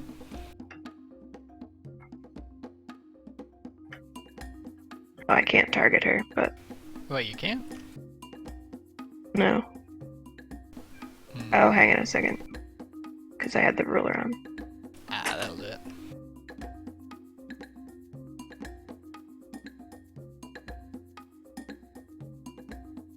I'll just do like a first level.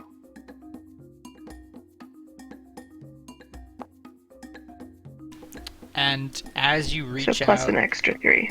yeah, and as you reach out and touch her, healing her, her eyes glow bright, and she reaches out towards you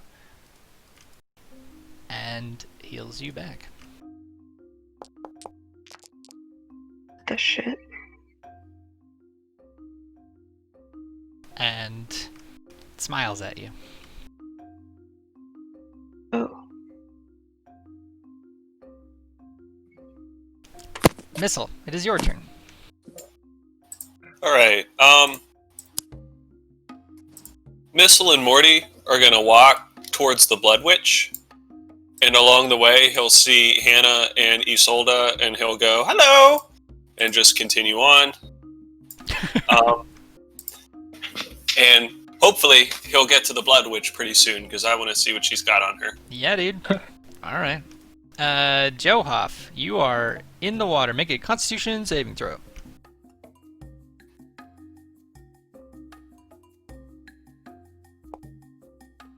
Yeah, dude. This cold water is refreshing as shit. Really wakes you up in the morning. Those perky nips. All right. I guess. Yeah. Sorry. I guess I will just grab the rope. Yeah, dude. And make an athletics check for me. With advantage this time.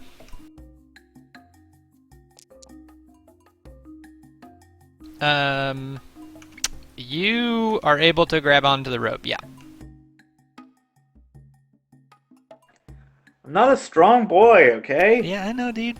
I'm trying to give you advantage and stuff. Trying to help you out a little. Apparently, you're a very constitutional boy? Constituted? I don't know. Constipated, I think is the Yep, term. yep, you've constipation. I mean, I guess that's it for me. There's nothing Yeah, else, what's your movement up the wall? It's 45 feet. So I'm assuming climbing is still with the rope is still difficult terrain. So like. Yeah, I'm gonna put you at. You're still negative 45 feet. All right, sounds good. And it is DeMarcus's turn.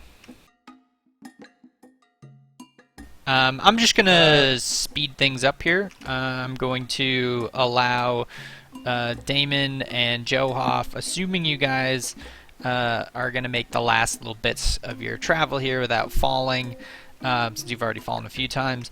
I'm gonna say that you guys get to the top of the ledge with the help of DeMarcus and everybody. Let's see.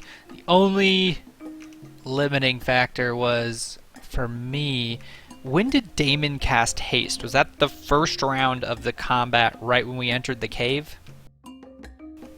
I think I actually held it until like the second round when Okay. Damon started to see who all was there, because it was my last third level spell. So. Gotcha. The only limiting factor here was going to be if haste wore off while you were climbing, you would essentially plunge to the ground, which would have been another major setback. But it didn't happen. You got up fast enough, and you make it to the top before your haste spells, and you're basically stunned for an effective 6 seconds. And that's going to end this combat. You find yourselves in a large cave full of dead barbarian bodies. The air begins to like clean out a little bit. The blood mist fades slowly. Nice. Once Johoff is kind of pulled up, DeMarcus says to him, "What did you think it was booze down there?" Well, you never can be too sure, right? Got to check. Yeah, and he'll just kind of like put his hand on your shoulder and say, "Well done." Yeah, it wasn't so bad.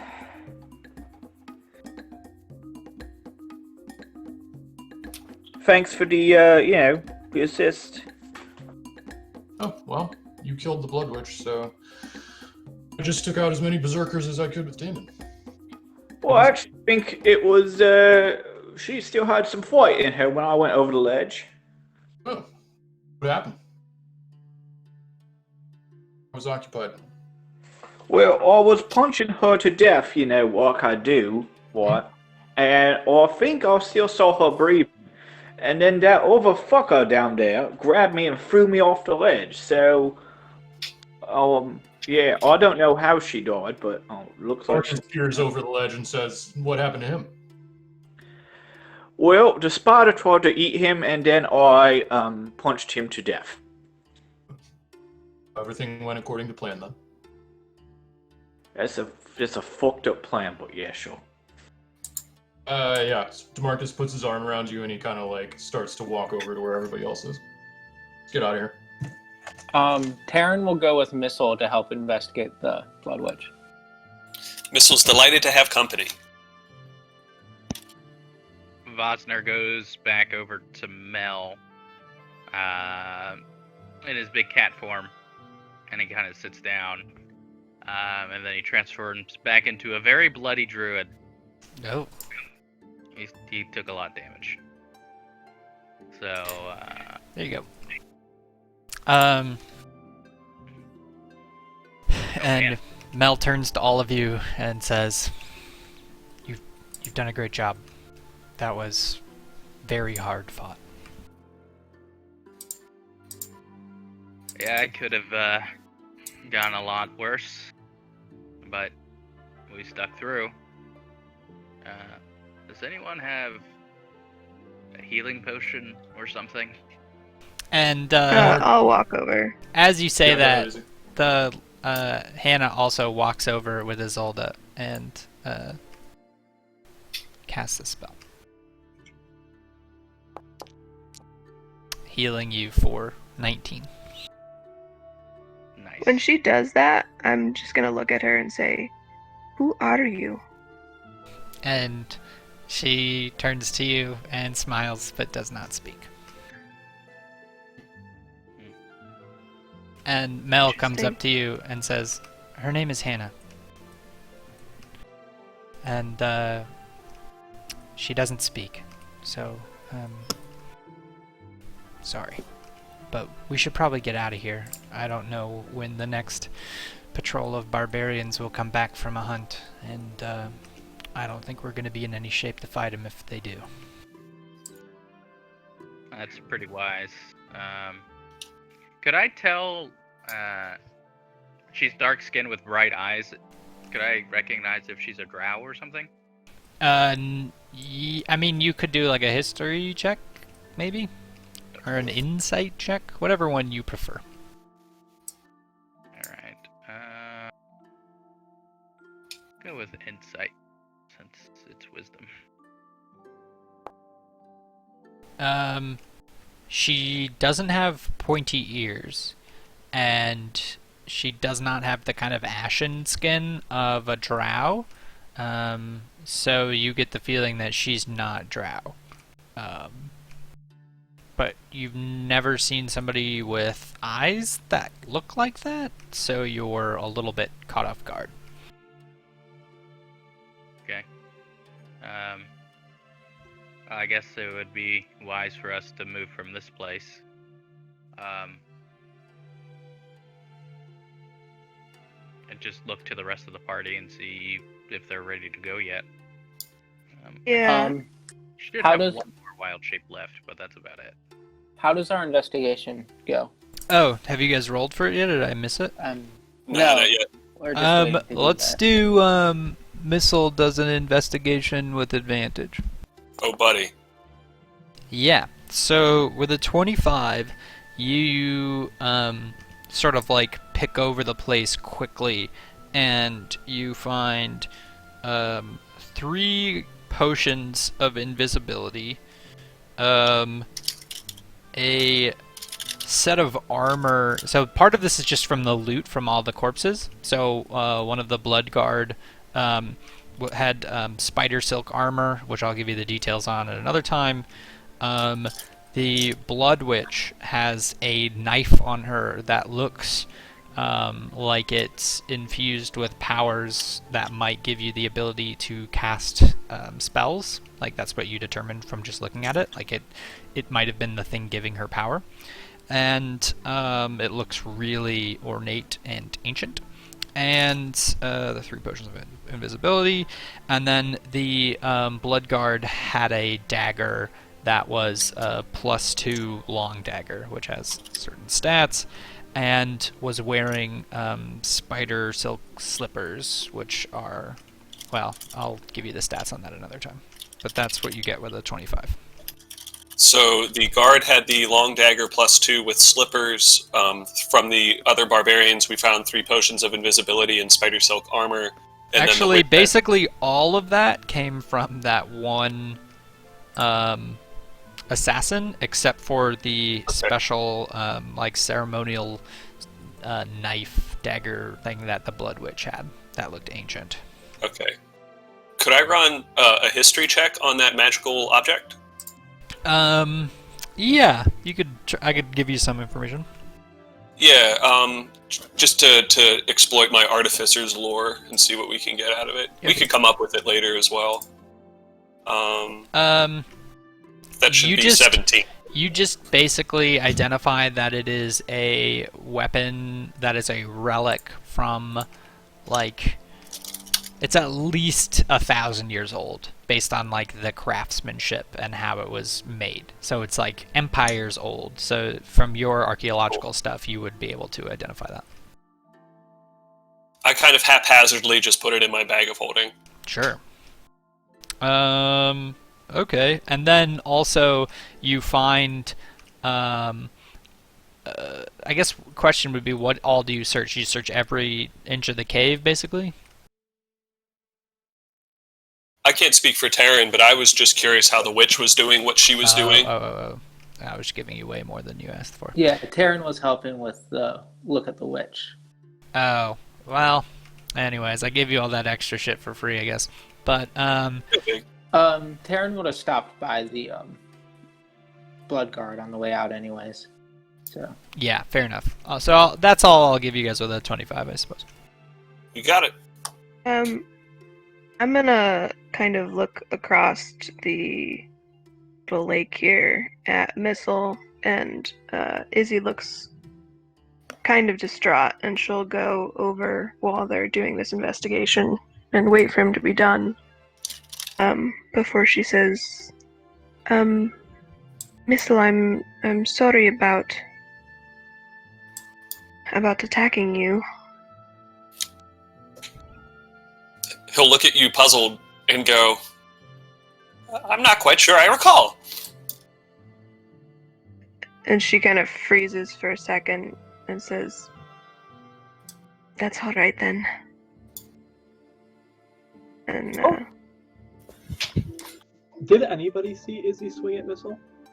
I don't think so. yeah. Well, she no just matter, kinda- we're all fine now. Yeah, she just grows quiet and kind of like leaves him to do what he was doing.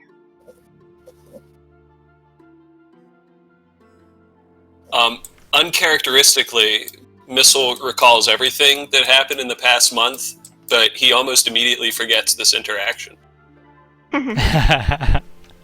He categorizes it under unimportant in his brain. Alright, fair enough. Okay, is there anything else you guys would like to do in this cave before you leave? I would probably try to check out the room where the blood guard came out of Yeah. and stare at her body for a strangely long time. Yeah, so on your way out, basically, Isolde, you go over... I'll just throw you over there. To... Yep. Damon wants to check in with Isolde, so he would probably try and talk to her if she seemed to be Sure. alone. So, that's fine. you guys are over by the corpse of the blood guard, and Isolde, you are looking at her. Do you want, a description, or do you just... Yeah, up to you. Yeah. She is approximately the same height and build as Isolde. Her hair is styled in a Nordic style, not unlike the style that you had when you first came to Mossstone, but you since changed it after staying in the south for a while. Her face is coated with blood, and there is no life behind her dead blue eyes. Damon would just approach as she's staring at this thing and just ask, "Captain, are you all right? What happened?"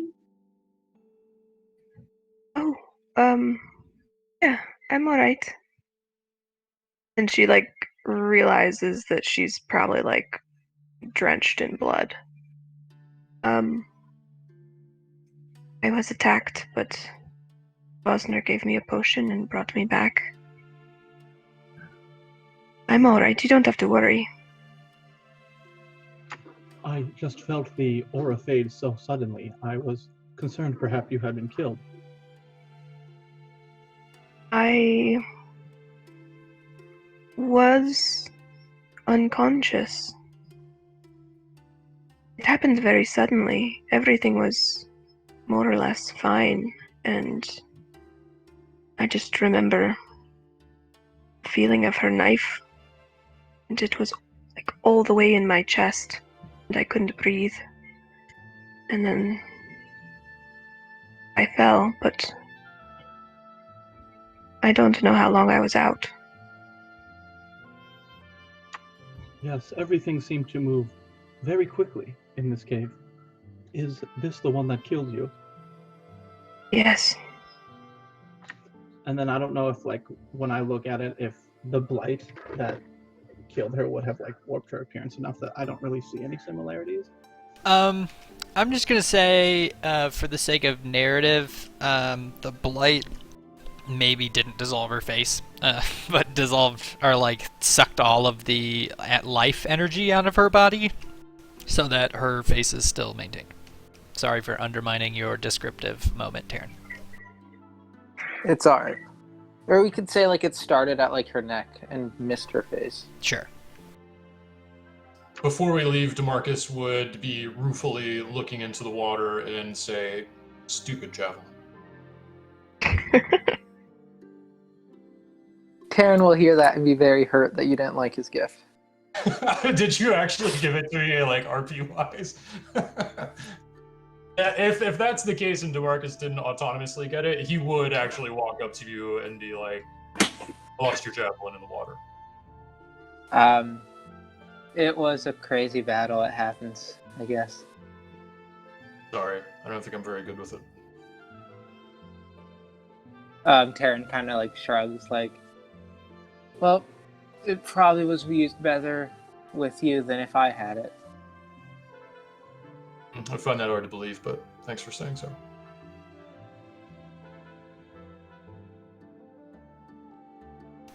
Okay.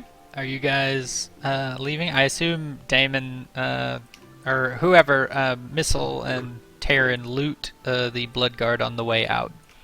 And that's how they get all that stuff. Yeah, and I was just gonna check in that room and see if there's anything in there. Yeah, you just get like very crude bedding, but there is a small little totem, little like I don't know, it's not like an action figure, but it's like, a little wooden sculpture that's carved in the shape of a wolf, like a dire wolf, and it was like under her belongings. I'm gonna pocket it. Okay.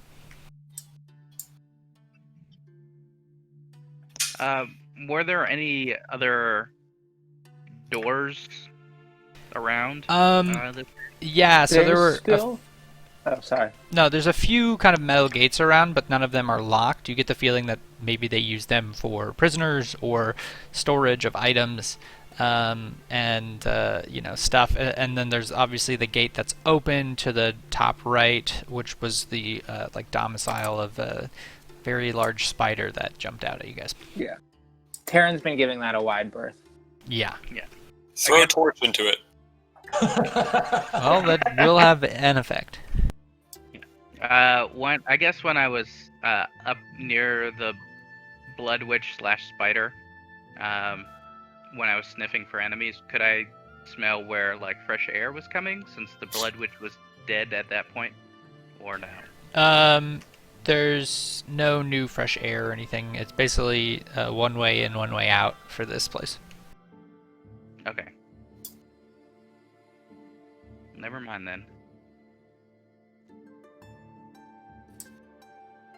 I'm just gonna call across the cave to any stragglers and say, we should go while we still can. Yep. And Mel leads Hannah with him towards the front. And you guys leave.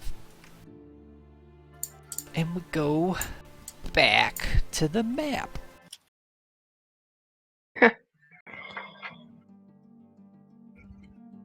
Man, I did not think we were gonna make it out of there. Me either. Not all of us. have hope. Damn, I didn't prep past that. I prepped mostly for the third campaign that I figured we were going to start after this session. So,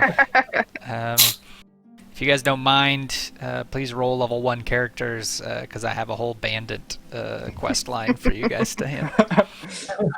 I'm gonna roll a gnome ranger, I think. Oh my god, Is he gonna be fuse the two. Bandit?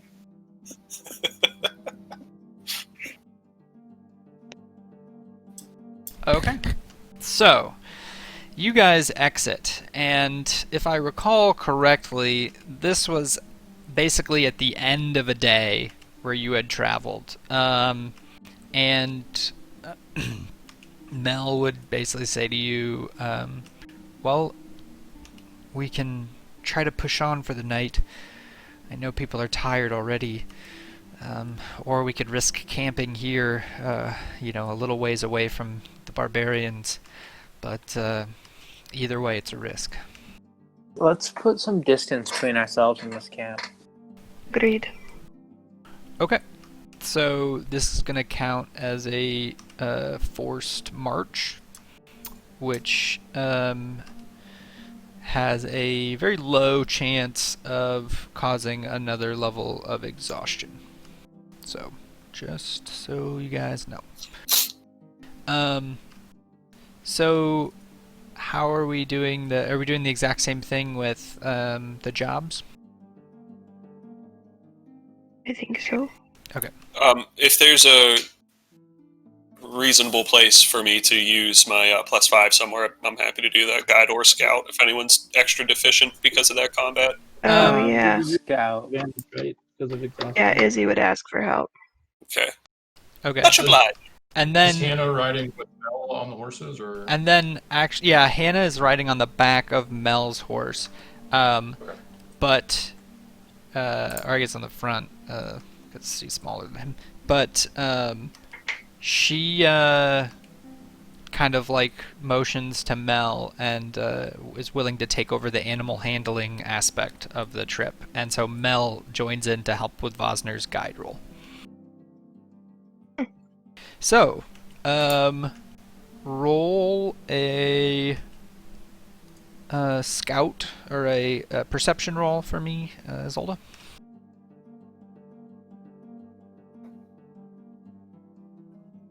At disadvantage?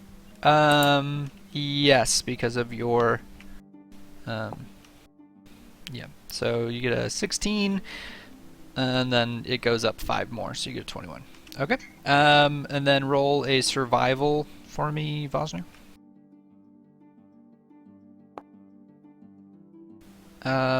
Plus Mel, that is a 17? Sorry, I have to fix it. Yeah, so you're at 17.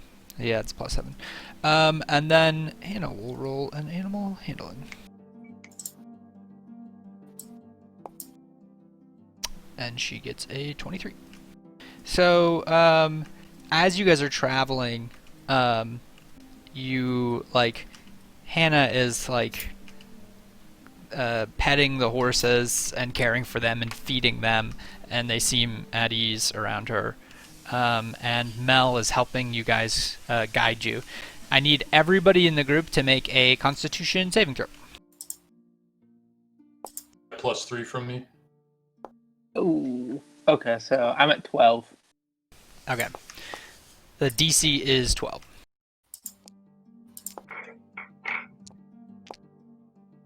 Woof.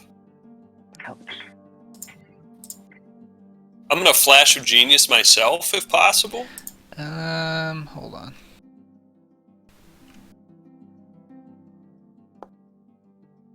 Okay.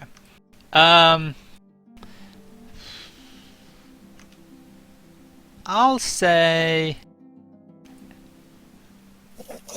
I'll allow it. Yeah, you can flash of genius it. But for the record, how many are you at? Because you did 2 earlier today, and then a 3rd just now on the scout.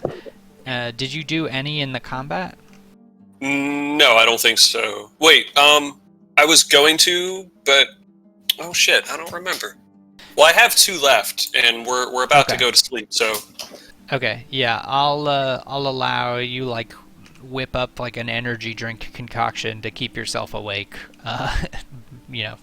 I slapped myself in the face a few times. Yeah, that's what a genius solution is to. He does what works. The appropriate amount of slapping. Approximately 3.5 slaps. All right. That's what we. All right. Whatever works for you. So yeah, you guys push through and make it. Oops. John, I accidentally rolled twice. My first roll was only a 10, so I think I take another level of exhaustion. Do you get +3? But you get +3 from DeMarcus, so. Oh, okay. Then we're good. Yeah, everybody's being saved because of DeMarcus's aura. And so you guys make it another 24 miles.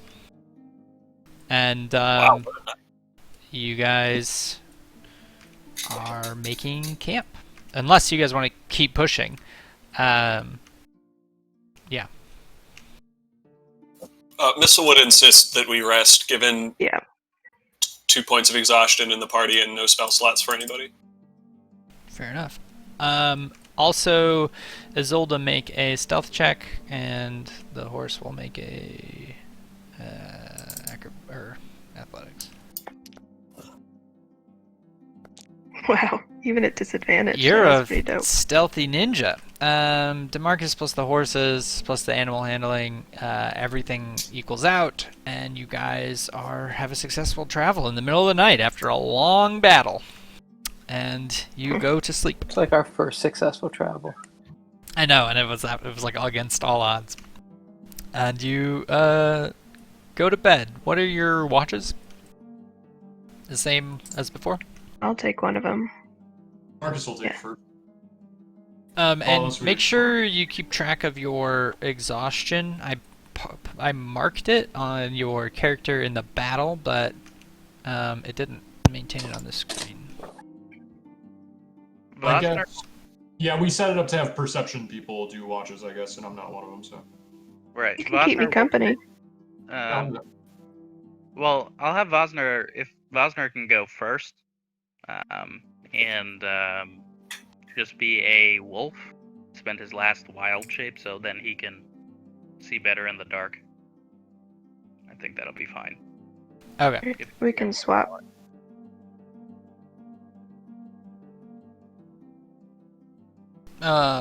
Okay. So, wait, Vosner is going to be a wolf for first watch?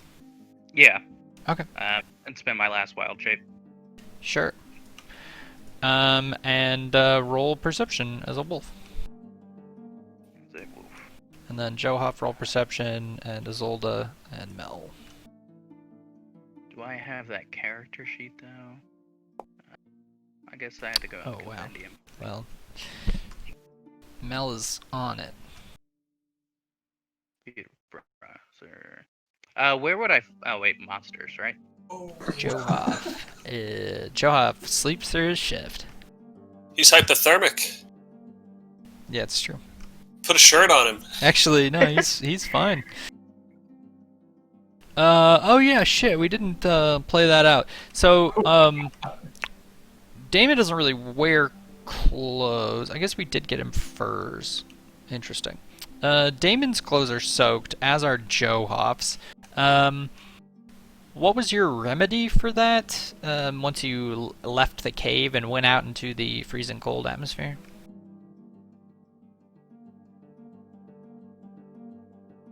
If we had to, Missile could use his Hat of Wizardry, which has since received its cantrip back, and could use the Create Bonfire cantrip to warm us up quickly. Okay. I'll say you guys took 10 minutes before leaving to do that. I'm fudging a little bit because I was going to have some timed things happening, but since we're already this far, I'm not going to go back and do it. Okay. Yeah, so Damon doesn't see shit. Neither does Johoff. And we Just still to clarify, missing... John, we don't. Yeah, we don't regain our exhaustion, so Nope. I'm still at disadvantage. Correct, yeah. Damon was also at disadvantage, but... And corrected it for me. Yeah. So 11. Okay.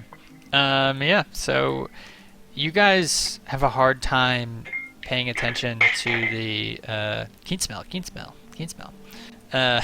the what's going on, but nothing seems to come for you in the night. It is the morning. You guys wake up. You are sore and beaten and tired. Feel free to do a long rest, but note that no exhaustion points will be returned.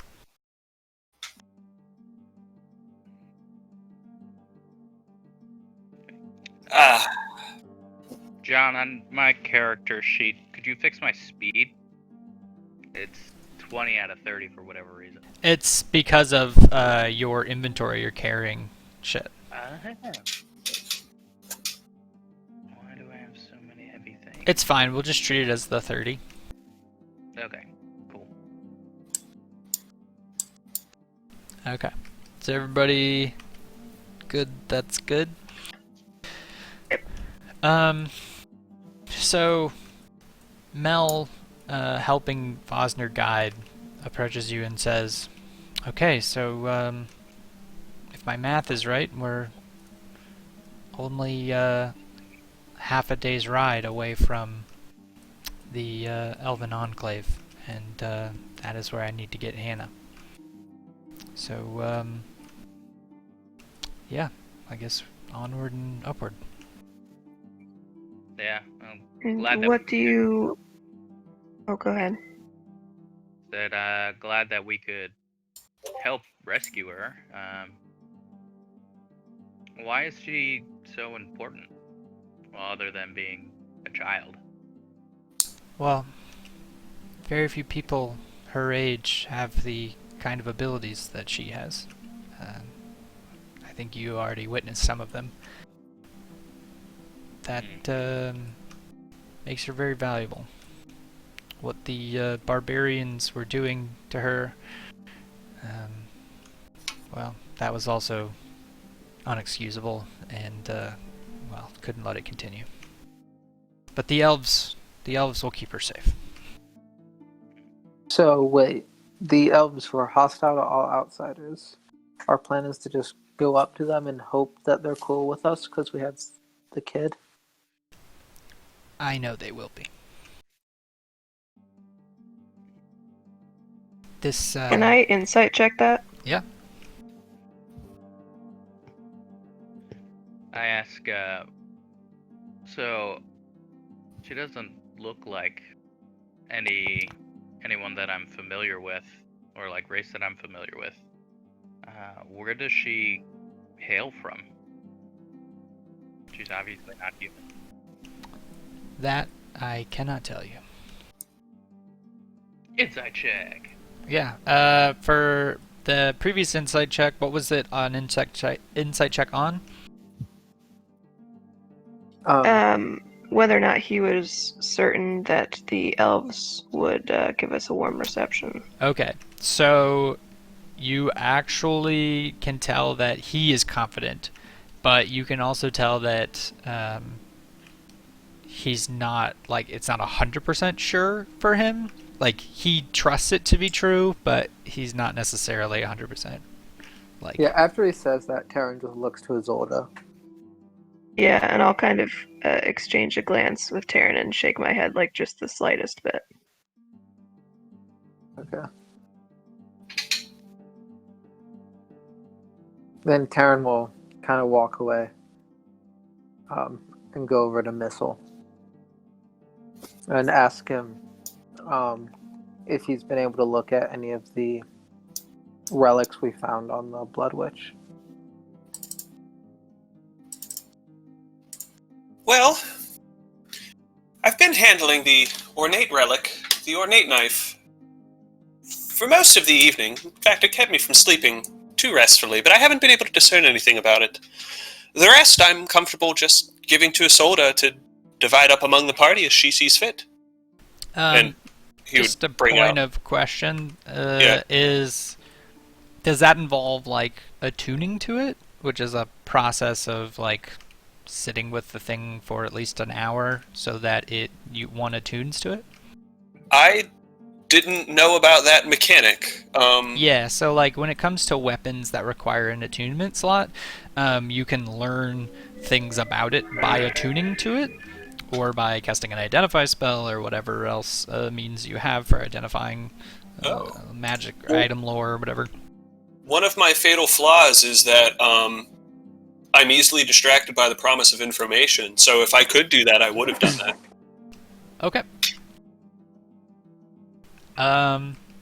You attune to it, and let me check my notes here.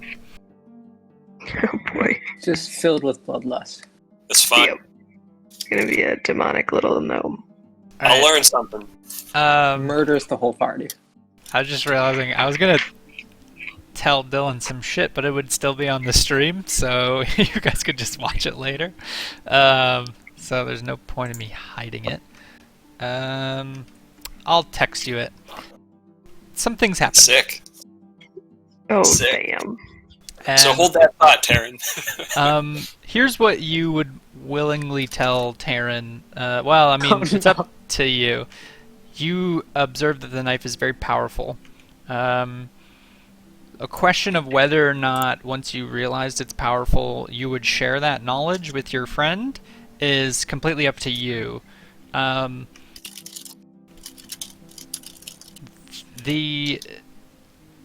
The knife would... I'll just fucking come out with it. It would tell you not to trust anyone else and to not tell anyone else about its power. So it would tell you to tell other people that it is ordinary. That's good because one of my personality traits is I'm convinced that people are always trying to steal my secrets. So I'm very protective of my notes, and so I would be extra protective of the information. All right. So to Terran, I would say, well, it's 1,000 years old, so it's old, but I think that's the only virtues that it has, so I'll just keep it in my bag of holding with my other junk. But here's 3 potions of invisibility and spider silk armor and slippers for the crew. And he would, change the subject and bring those up. Terran's fine with it. He had no reason to think Missile would lie about anything, so... All right. And the role-playing challenge begins. Terran just kind of, looks at him a little weird that he's, taking everything out to, give to the crew, and he goes, don't you have the bag of holding? Well, I do, but I've no use for a potion of invisibility or spider silk slippers, so I figured it would be better given to the group. All right. Okay. And so if we... Yeah. Just, whatever. He's not really bothered by anything that just happened, so... And Missile will, as nonchalantly as possible, bring an armful of possessions he hoarded from the Blood Guard and let the group know that they're all available. And I'll give you guys the stats on those by next time. Sick. I wasn't sure if you were going to get to them or not. Anyways. Or if you'd have to flee. So, you guys begin your journey for the day. Yeah, Mel says it's not super far from here. So, give me a perception roll from Isolde with disadvantage.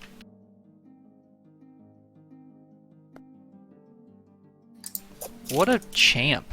Look, with disadvantage, you're a fucking perceptive ninja. Anyways, okay. That's plus missiles 5. And then Vosner, roll survival.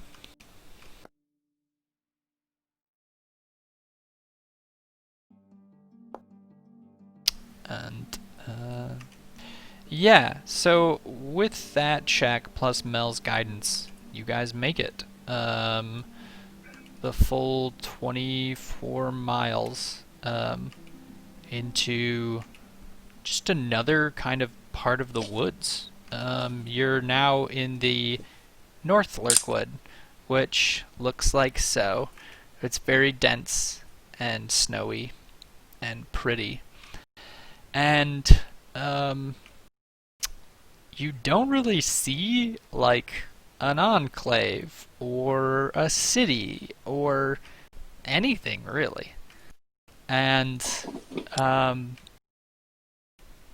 Mel turns to the group and says, well, this is it.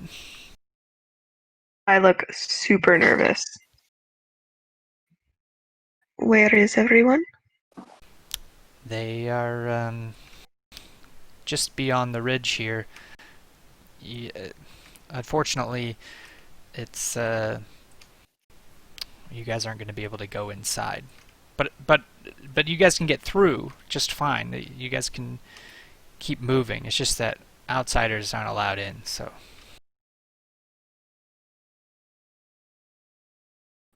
Well, I don't think that's going to keep me up at night, actually. Are you going to stay here?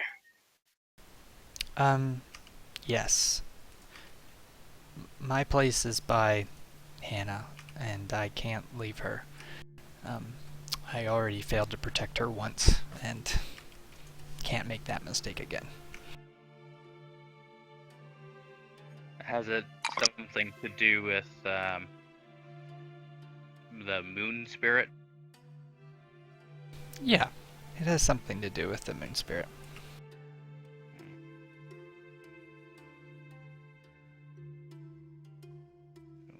But I promised you I would get you through the Lurkwood, and I promise you that now that we're in Elven territory, you should be fine. You can traverse all the way up to the Valley of Kedrun, and you shouldn't have any trouble from the elves. All right.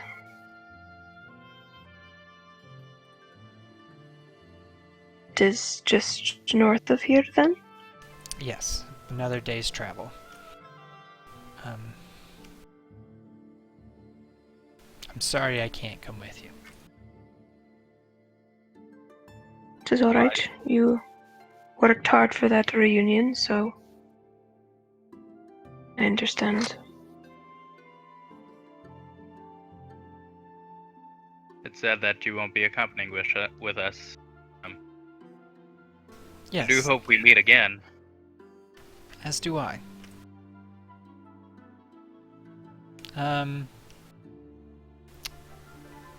Okay. You guys have anything else you want to say? You're halfway through your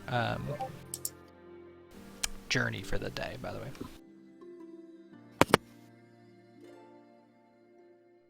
So Mel and Hannah are taking off? Yeah. Yeah. Okay. I wave at Hannah and I say, goodbye! Yeah.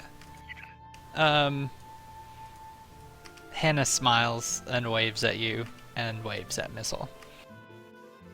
And Mel goes with her. And you... Sorry, I got all this shit to sort through.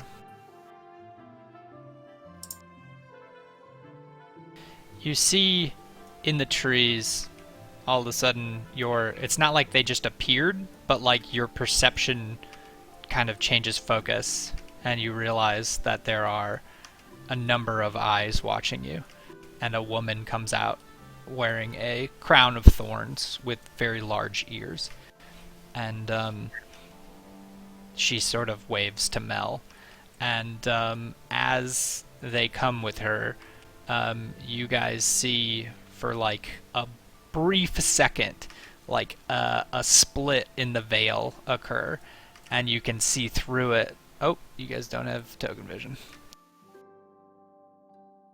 Vision is a lie. You guys see through the veil to large elven enclave kind of in the trees, sort of past the facade of the illusory magic that keeps people from even seeing. And just as soon as you see it, the veil closes. All of them are gone, and you're just looking at the woods. Nissel would scribble notes furiously in his notebook after seeing a interdimensional space like that just open up. And now, you have made it past the elven part of the woods, and you are now in the North Lurkwood, about a day's travel away from Kedrun, and you are on your own to make decisions as to where you're going. Jeez.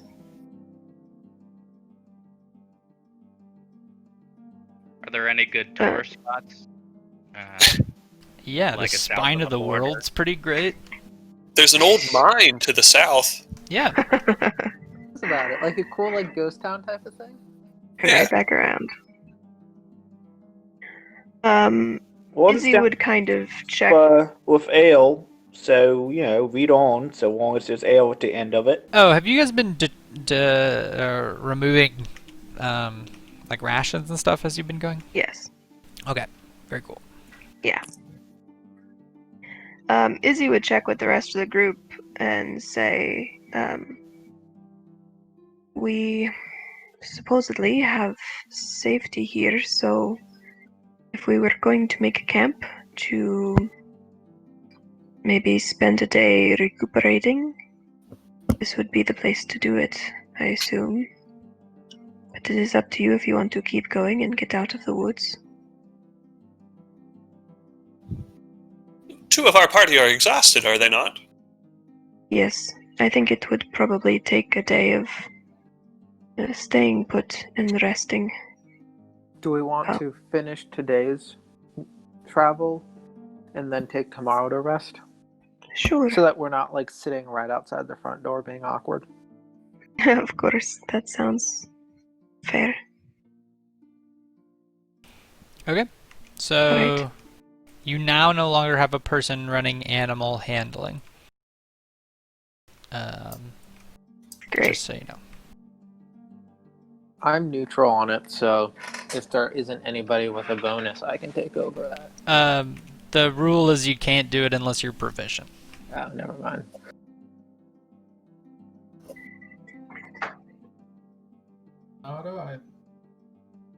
We'll let the horses take us where they will. I think Taco should be proficient. Though since, Missile could use his Flash of Genius to basically make himself proficient at a cost. That's probably worth it. Oops. Yeah. So let's go for it. Okay. So you guys set off normal pace, right? Yeah. Okay. Yep. And Vosner fucking leads the way and makes good time. Just a empirical question for you here. What path do you want to go? Since kind of the whole time you started this trip, you guys were sort of on rails, if you will, because the boat guided you, and then you had a guide that were leading you from Rivermoot. So it's up to you. You can skirt the north part of the Lurkwood, or you can get into the valley of Ked Run and then follow that all the way down. It's really up to you. Well, Mel told me that it was due north. Yeah. And I know from Missile insisting that Vosner was going the right or wrong direction, that Missile knows where due north is. So that's where I would try to lead everybody. Okay. So, just to clarify what Mel said, because it might have been a slip up from me, but basically you guys are on the north side of the Lurkwood, and so you're a half a day's ride away from the Valley of Kedrun, and then after that it is just straight down the shot, if that's the way you want to take. Alternatively, you can go through the forest and then cross over and then get to Mirabar. It's probably easiest to go on the path after we. Yeah. So just like get out of the Larkwood and then. This isn't a path. This is a river, by the way. Oh, or like follow the river. Yeah. I mean the river makes it a lot easier to not get lost for sure. Yeah. And faster too. Assuming you have a boat. True enough. Horses can swim. It's fine. That is the way that she would direct the party. They can try. Just up into the valley. Okay. I guess I will throw you that way. So you guys make it to the tree line. Wait, we've done Isolde, Perception, Missile. Okay. So my stealth. Yeah, roll stealth. Okay. So what happens is you guys make it past this area, and as soon as you're out into the open air, kind of outside of the trees, you guys are getting ready to cross this big open plains towards the river, which you're going to follow to the south, and it is late in the evening, and Isolde, with your passive perception, you notice as you enter out into this big open field where the actual Mirar River is frozen over as you're about to cross it.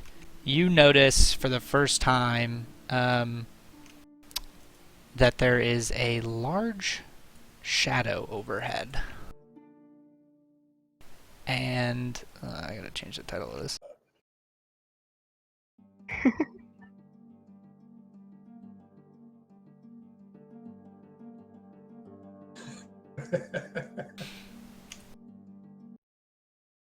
I don't know if I have a song for this yet. You know, you guys skipped over Okay. like 6 encounters, by the way. Just want to throw that out there. Really? Yeah, because you guys did things Yeah. in a certain order and rolled very high, and I don't know why I can't see anything on my observer screen. Okay, there we go. Da, da, da, da. Can you guys see that? Yep. Yeah. And as you guys start kind of like, ignore the ruins. This is the best map I could get. That's big enough. It's high quality enough. The snow is coming down hard, and it is slowing your travel. But your travel was to get to the other side of the river and camp over there. And all of the sudden, out of the sky, a large shadow looms. And it is 200 feet up. And it is heading right for you guys. How far out of the woods are we? Far enough out that it would be just as far to turn back and run that way. Okay. Mhm. What? I would immediately say, that we're under attack and to run. And I'd like kind of kick my horse to get to the other side. Is there shelter on the other side? Yeah, there's like a safe space on the other side where there's trees again. Yeah, I would say get to the trees and try to spur my horse on. What the fuck? Yeah, I would follow Izzy then. Okay. Oof. So I rolled all your initiative for you. I'm gonna remove the horses. Is Demarcus's horse riding Demarcus? Yes, Cool. Best friends. that's neither by of them. design. Catherine the Great style. Rude. Hey, don't kink shame. I didn't say rude. Anyways, so Isolde, it is your turn first. You see a very large bird, like flying out of the sky at like bullet speed towards your group.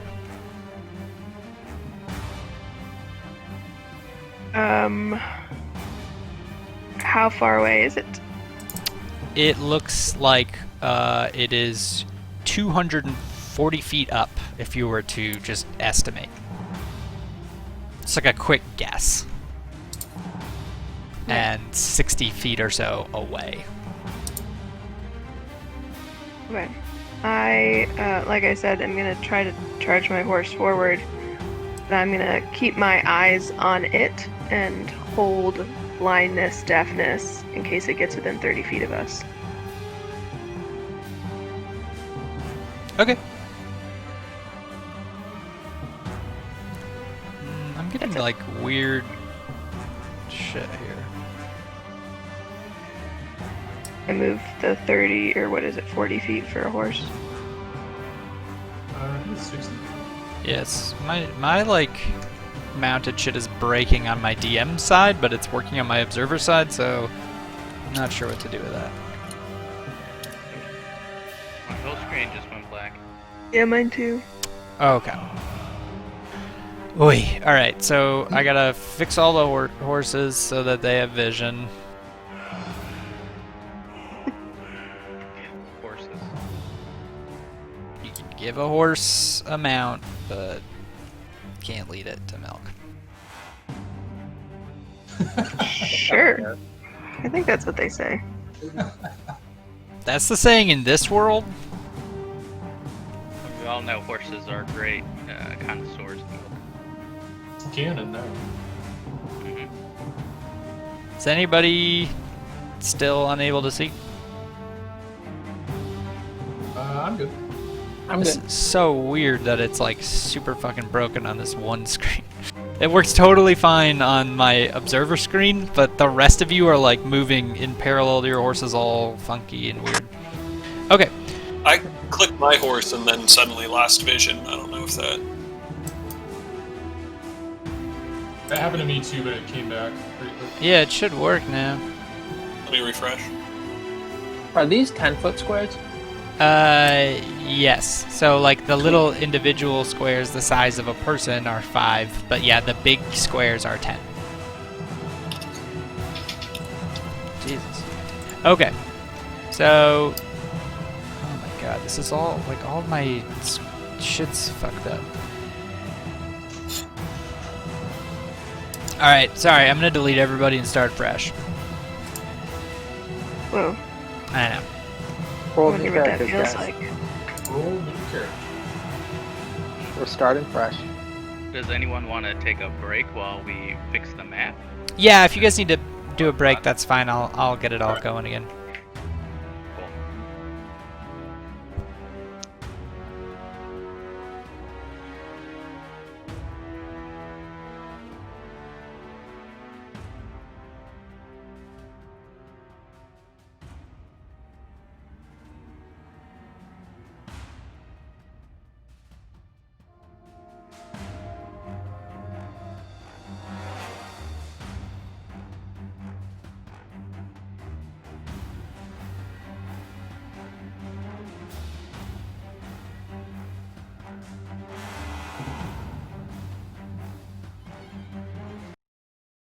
Sorry.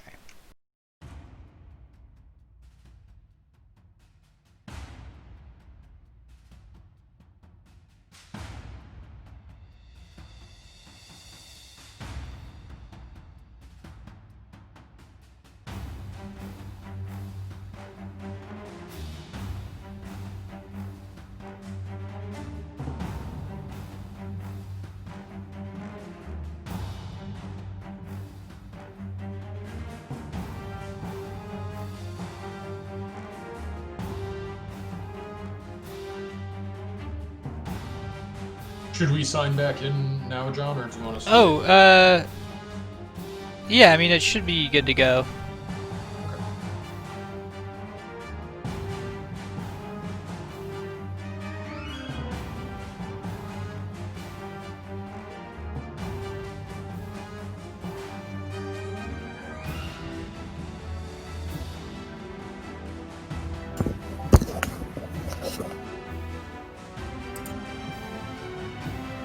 So to move, we select both tokens, or just the horse? Just the horse.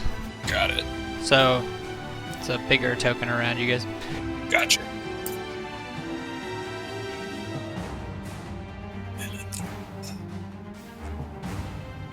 Yeah, when I selected the horse, my screen went dark, and it's still dark. It's like dim. I can still like technically see through it. It's like a fog. That's weird. Because there's no reason you can't see everything. That's what mine did last time, but it's fine now. Yeah, mine also fixed itself last time. It's not now. Don't fall off your horse, Taryn. Just losing it. If you go too fast. Oh shit.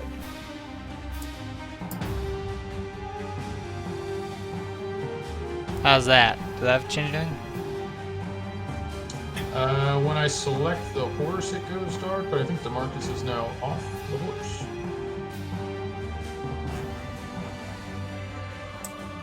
Marcus is on foot. Yeah. When you select the horse, everything goes dark for real? Yeah. Let me sign out and sign back in just before you start getting in there and messing with stuff. See what happens.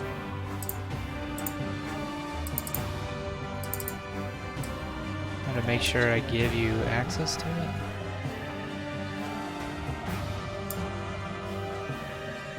Yeah, everybody should have access to their mount, so it should work just fine.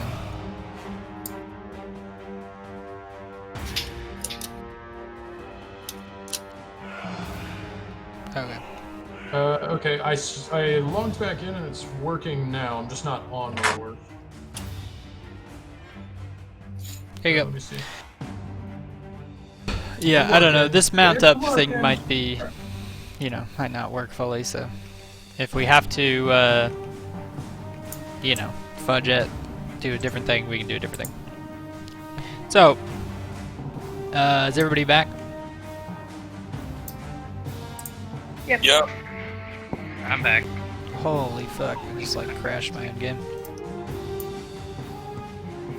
Looks good on this side.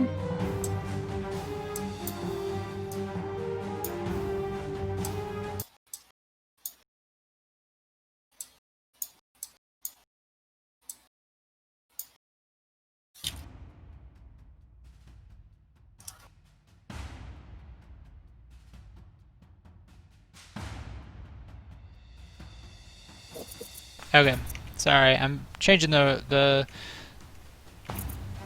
initiative around a little just because I had to re-roll it because I repopulated it. So, Johoff, you're first. For the record, the snow here is thick, which means it's difficult terrain, which means you're going to have to, you're moving at half pace on the horse. But that's still, shit, it's only 40 feet, I guess, on these horses.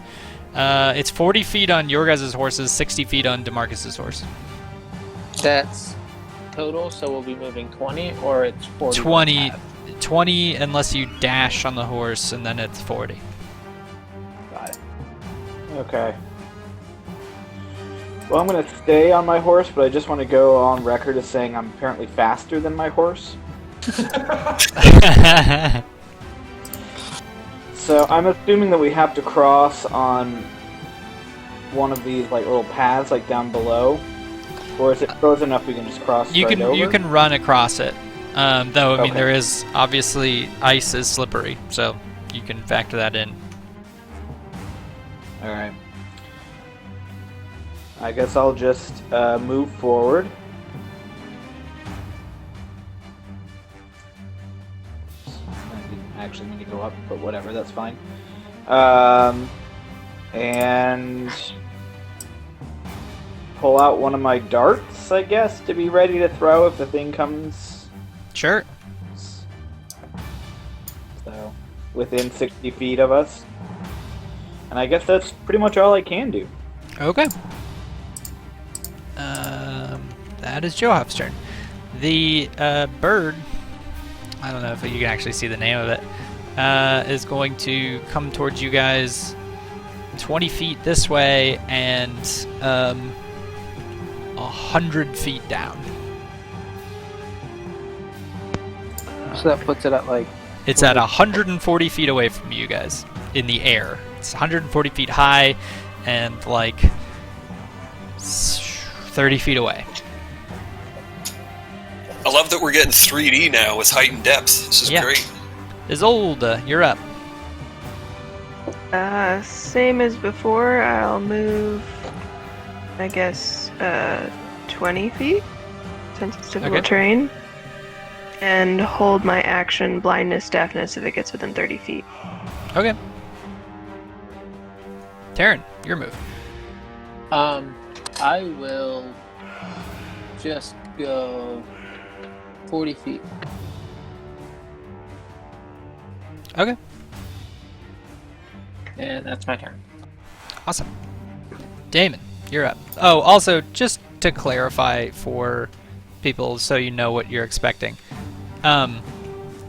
The goal is to, if you make it past this line all the way at the far right, then you will be safe. So, you can either fight the thing, or you can make it all the way to this last bit, and then you will be safe. Does that make sense? Just for clarification on what the objective is. Like the ruin line? I basically am drawing back here. Okay, I see it now, yeah. I'll draw it with a. Oh. There's the finish line, in case you're interested in running. Okay. Back to combat order. Damon, you're up. Am I able to move far enough to get within Ooh, you're real quiet. 150 feet of this thing? Can you ask that again? You're a little quiet, sorry. Am I able to get close enough to where this thing is within 150 foot range of me? 150 foot range. It's at 140 up and 30 away. So I'm gonna say it's.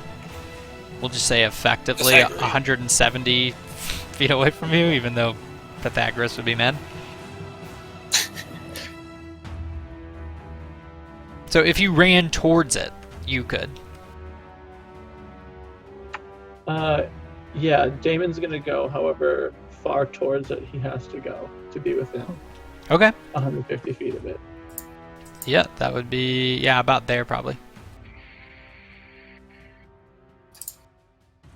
And what are you doing?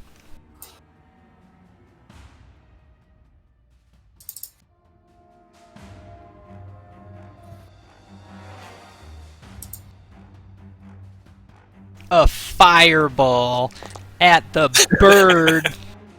Whoops. Don't mind that. That's fine. Okay. So, yeah, it hits the bird in the air, a big explosion of fire, and you kind of wait to see what happens, and the bird just keeps flying straight through the fireball, like unfazed. Now his wings slightly on fire. Oh, and you action surge and shoot it again? That is accurate. Okay, so you hurl one fireball after the next at this giant bird, and it just explodes twice, and it lets out this large, loud screech angrily. Okay. Is that your turn? That is my turn. DeMarcus, you are up. All right. All the explosions and screaming. Knowing my friend is a little bit faster than all the others, DeMarcus would turn and go toward Damon and try to get in a spot that's basically kind of like what appears, distance-wise to be kind of like the bird would get closest to DeMarcus before everybody else. If it keeps flying in the direction that it is, of course. And I'm actually going to hold an abjure enemy action for it to get within 60 feet of me. Okay. God damn it. Missile, you're up. Yeah, Missile was going to run. I'm going to be honest. But What? Watching Where to get to the Damon. trees? watching Damon just I like- turn it. Isolde, team Yeah. captain, most She's got to disrespected. handle the Damon thing, man. Taryn is very frustrated that we're not paying attention to Isolde right now. It was DeMarcus, but the Damon thing's got to get sorted out. It was amazing. So Missile's gonna turn here, and I'm wearing a cloak of Elvenkind. I'd like to throw the hood up as an action, as an effort to hide. John, you can let me know if I can do this, and have it turn white so that most of myself in the mule kind of changes color to reflect the whiteness of the snow, as an effort to kind of hide in plain sight. Okay, sorry. Can you? What are you doing again? Yeah. I have a cloak of Elvenkind. I was going to throw the hood up as an effort to hide on the horse and Okay. have it change color to white. Okay, yeah. So let's do that as the action. Okay. And then a bonus action, I'm going to cast good old Expeditious Retreat on my own horsey. Yeah. Move a little quick if I need to. But I'm just going to sit there and wait for this thing for now. Okay. Sweet. Vosner, you are up. Vosner is going to listen to Isolde and let's see, move my 20 or so feet, wait until it gets about 30 feet, and hold the blight spell if it gets in range. Okay. The blight spell? Alright. Johoff, you're up. Yeah, so, I'm going to keep that dart out, ready to go, but I'm still going to continue on my... Okay.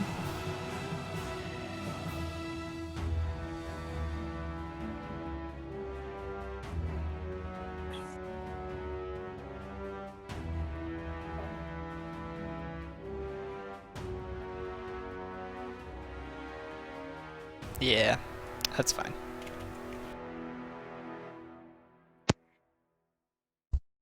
So, is he doing like riding tricks as he's going through the snow? It looks like it. He's carrying a horse. Yeah, it's fixing it. Anyways, that's It's fine. better move speed that way. I'm just trying to conceal my frustration that Beer Wagon is so slow. Yeah. Like, I could literally be getting away better on foot. I mean, you could go on foot. I am not leaving Beer Wagon behind. Yeah, it has all your beer on it. So, think about that. Oh, I am. I'm thinking about that. So anyway, I'll just continue to have, if it gets within 60 feet of me, I'll fling a absolutely ineffectual dart at it. Okay. So this bird is going to dive bomb, which basically means it's going to free fall and then catch with its wings at the last second and come flying in fast at Damon's horse. I had to look at the physics on falling in this game.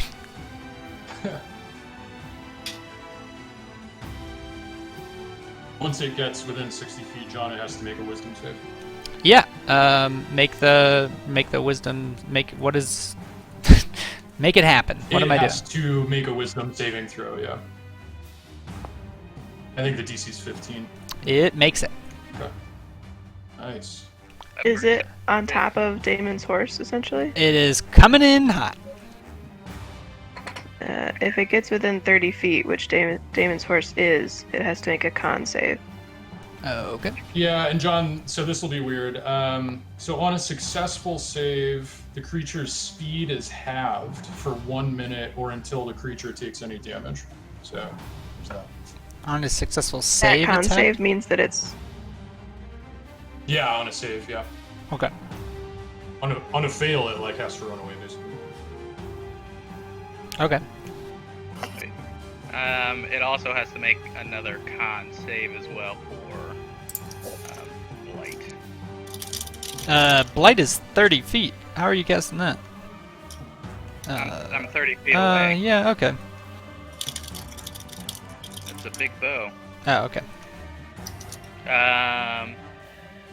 What's my spell DC? Yeah, what the fuck? 15. Yeah. Okay, so you hit it with Blight. It has to make a con save of 15. Okay. Yeah, it failed. What's the damage? So strange. I think it's 8d8. Okay. That's... Are we sure about that? It says, yeah, the target takes 8d8 necrotic damage on a failed save.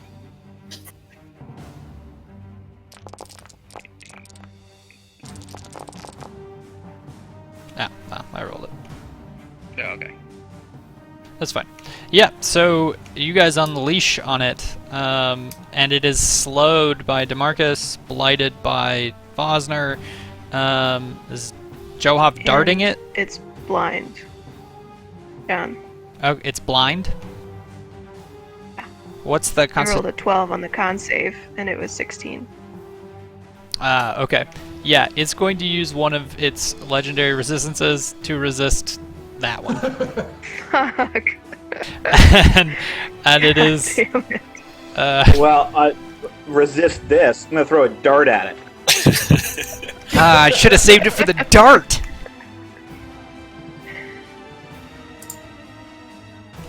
Roll your dart attack.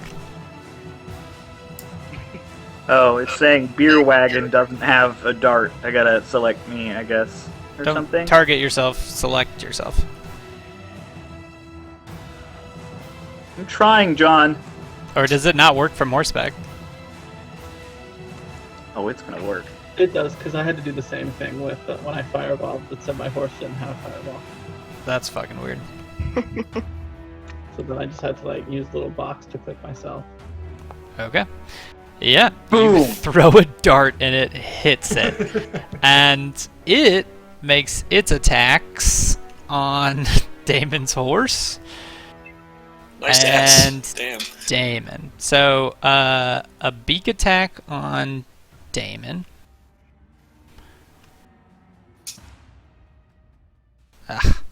Can't target. Stan said he just lost his internet. No. He's the safest out of us all, just saying.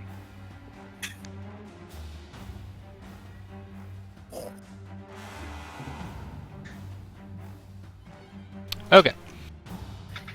Beak attack on Damon.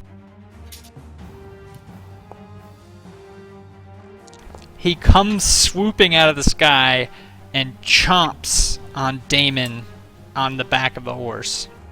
And uses his talons,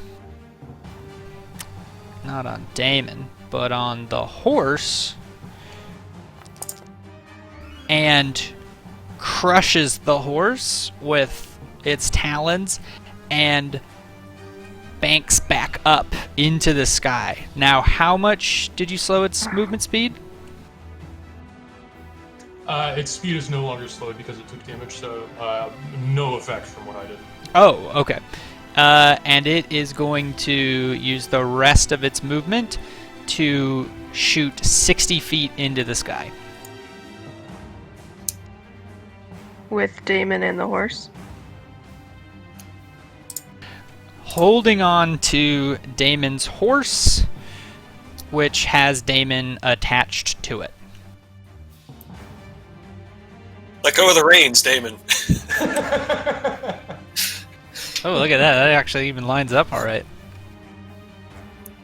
And that is its turn. Isolde. Jesus Christ. Well. Fucking A. I'm going to keep riding forward. I'll ride like this direction. Fuck, where is it? Oh, it's 60 feet in the air? Yep. It swooped in and bit Damon and grabbed onto his horse and took off. Yeah, so I'll ride forward, but also kind of in line with the rock, and I will cast Guiding Bolt on it. Okay. What's the range on Guiding Bolt? 120 feet. Perfect.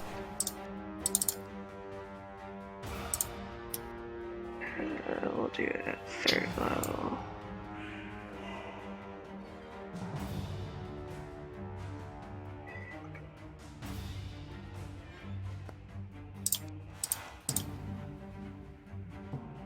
Okay.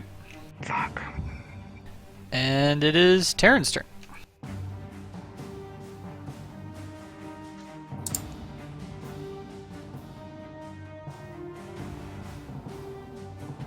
Oh, Terran's gone. I'm sitting here like, come on. He's disconnected. Fuck. What are we doing here? Well, here's what we can do. Do you want me to call him really quick and see what he wants to do? I mean, you can do that. We're also at 4:30, so if you guys want to leave it here, we can. Yeah, that's fine with me. Yeah, might as well, since Yeah. it's grand Oh. route. Keep the cliffhangers going. Yeah, I mean, it's just a series of endless cliffhangers. Perfect. Yeah, I'm okay with that. Okay. Well, Damon is currently 60 feet up in the air. Let me add that to his character. Can I ask how big this thing is? Like, can we estimate that at all? It is gargantuan. Wow. So like from from where I am on the horse and its talons to like the top of its head, is that like roughly 30 feet? Yeah, I would say so. Wow. Cool. Good to know. Oh, are you trying to misty step on top of it? He's gonna ride this fucking eagle. That is gonna be an intense series of checks. Perfect. Ready for some plummeting robot.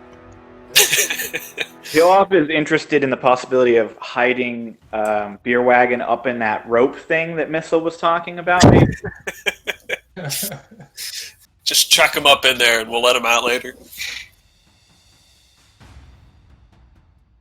Okay. Unless Stan comes back, I think we're calling it. Alrighty.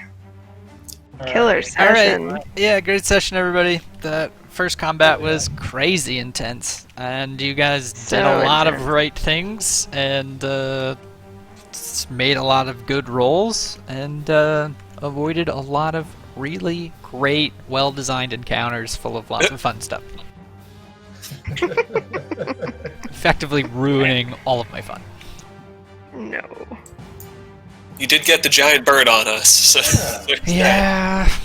I mean, you should have seen the other scenes then. Look, John, you've got a whole week to figure out a way to get us back in the work with. And I know. I So know. true. But My Just awesome put ice survival in front of check. all the names of the monsters and stick them after us in here. well, you guys have a long way to Luskin, I guess. But Yep. there were some cool Sure do. Lurkwood-specific encounters. Ooh. It's alright. It's alright. We do have to make our way back, so yeah. Nah, by that time you Yeah, guys will be okay. like level 30 and can teleport, and it'll all be ruined.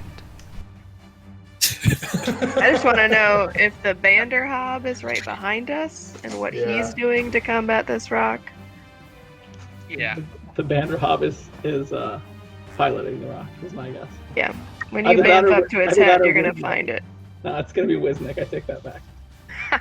Wiznick. Yeah, I mean, not to Riding the even rock. mention all you guys missed out by not picking Wiznick or Dalenor or whatever it is. Darthale.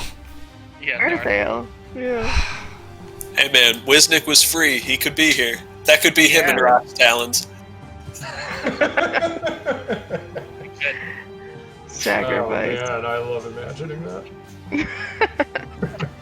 Watch out for the rocks. They'll kill you. I think he did give you that advice, so it's pretty good advice if you think about it. That's amazing. Oh, God. Alright, Yeah, no, bye, we're still everybody. Have a fucked. good day. I See think- ya. Bye. Everybody miss you all already.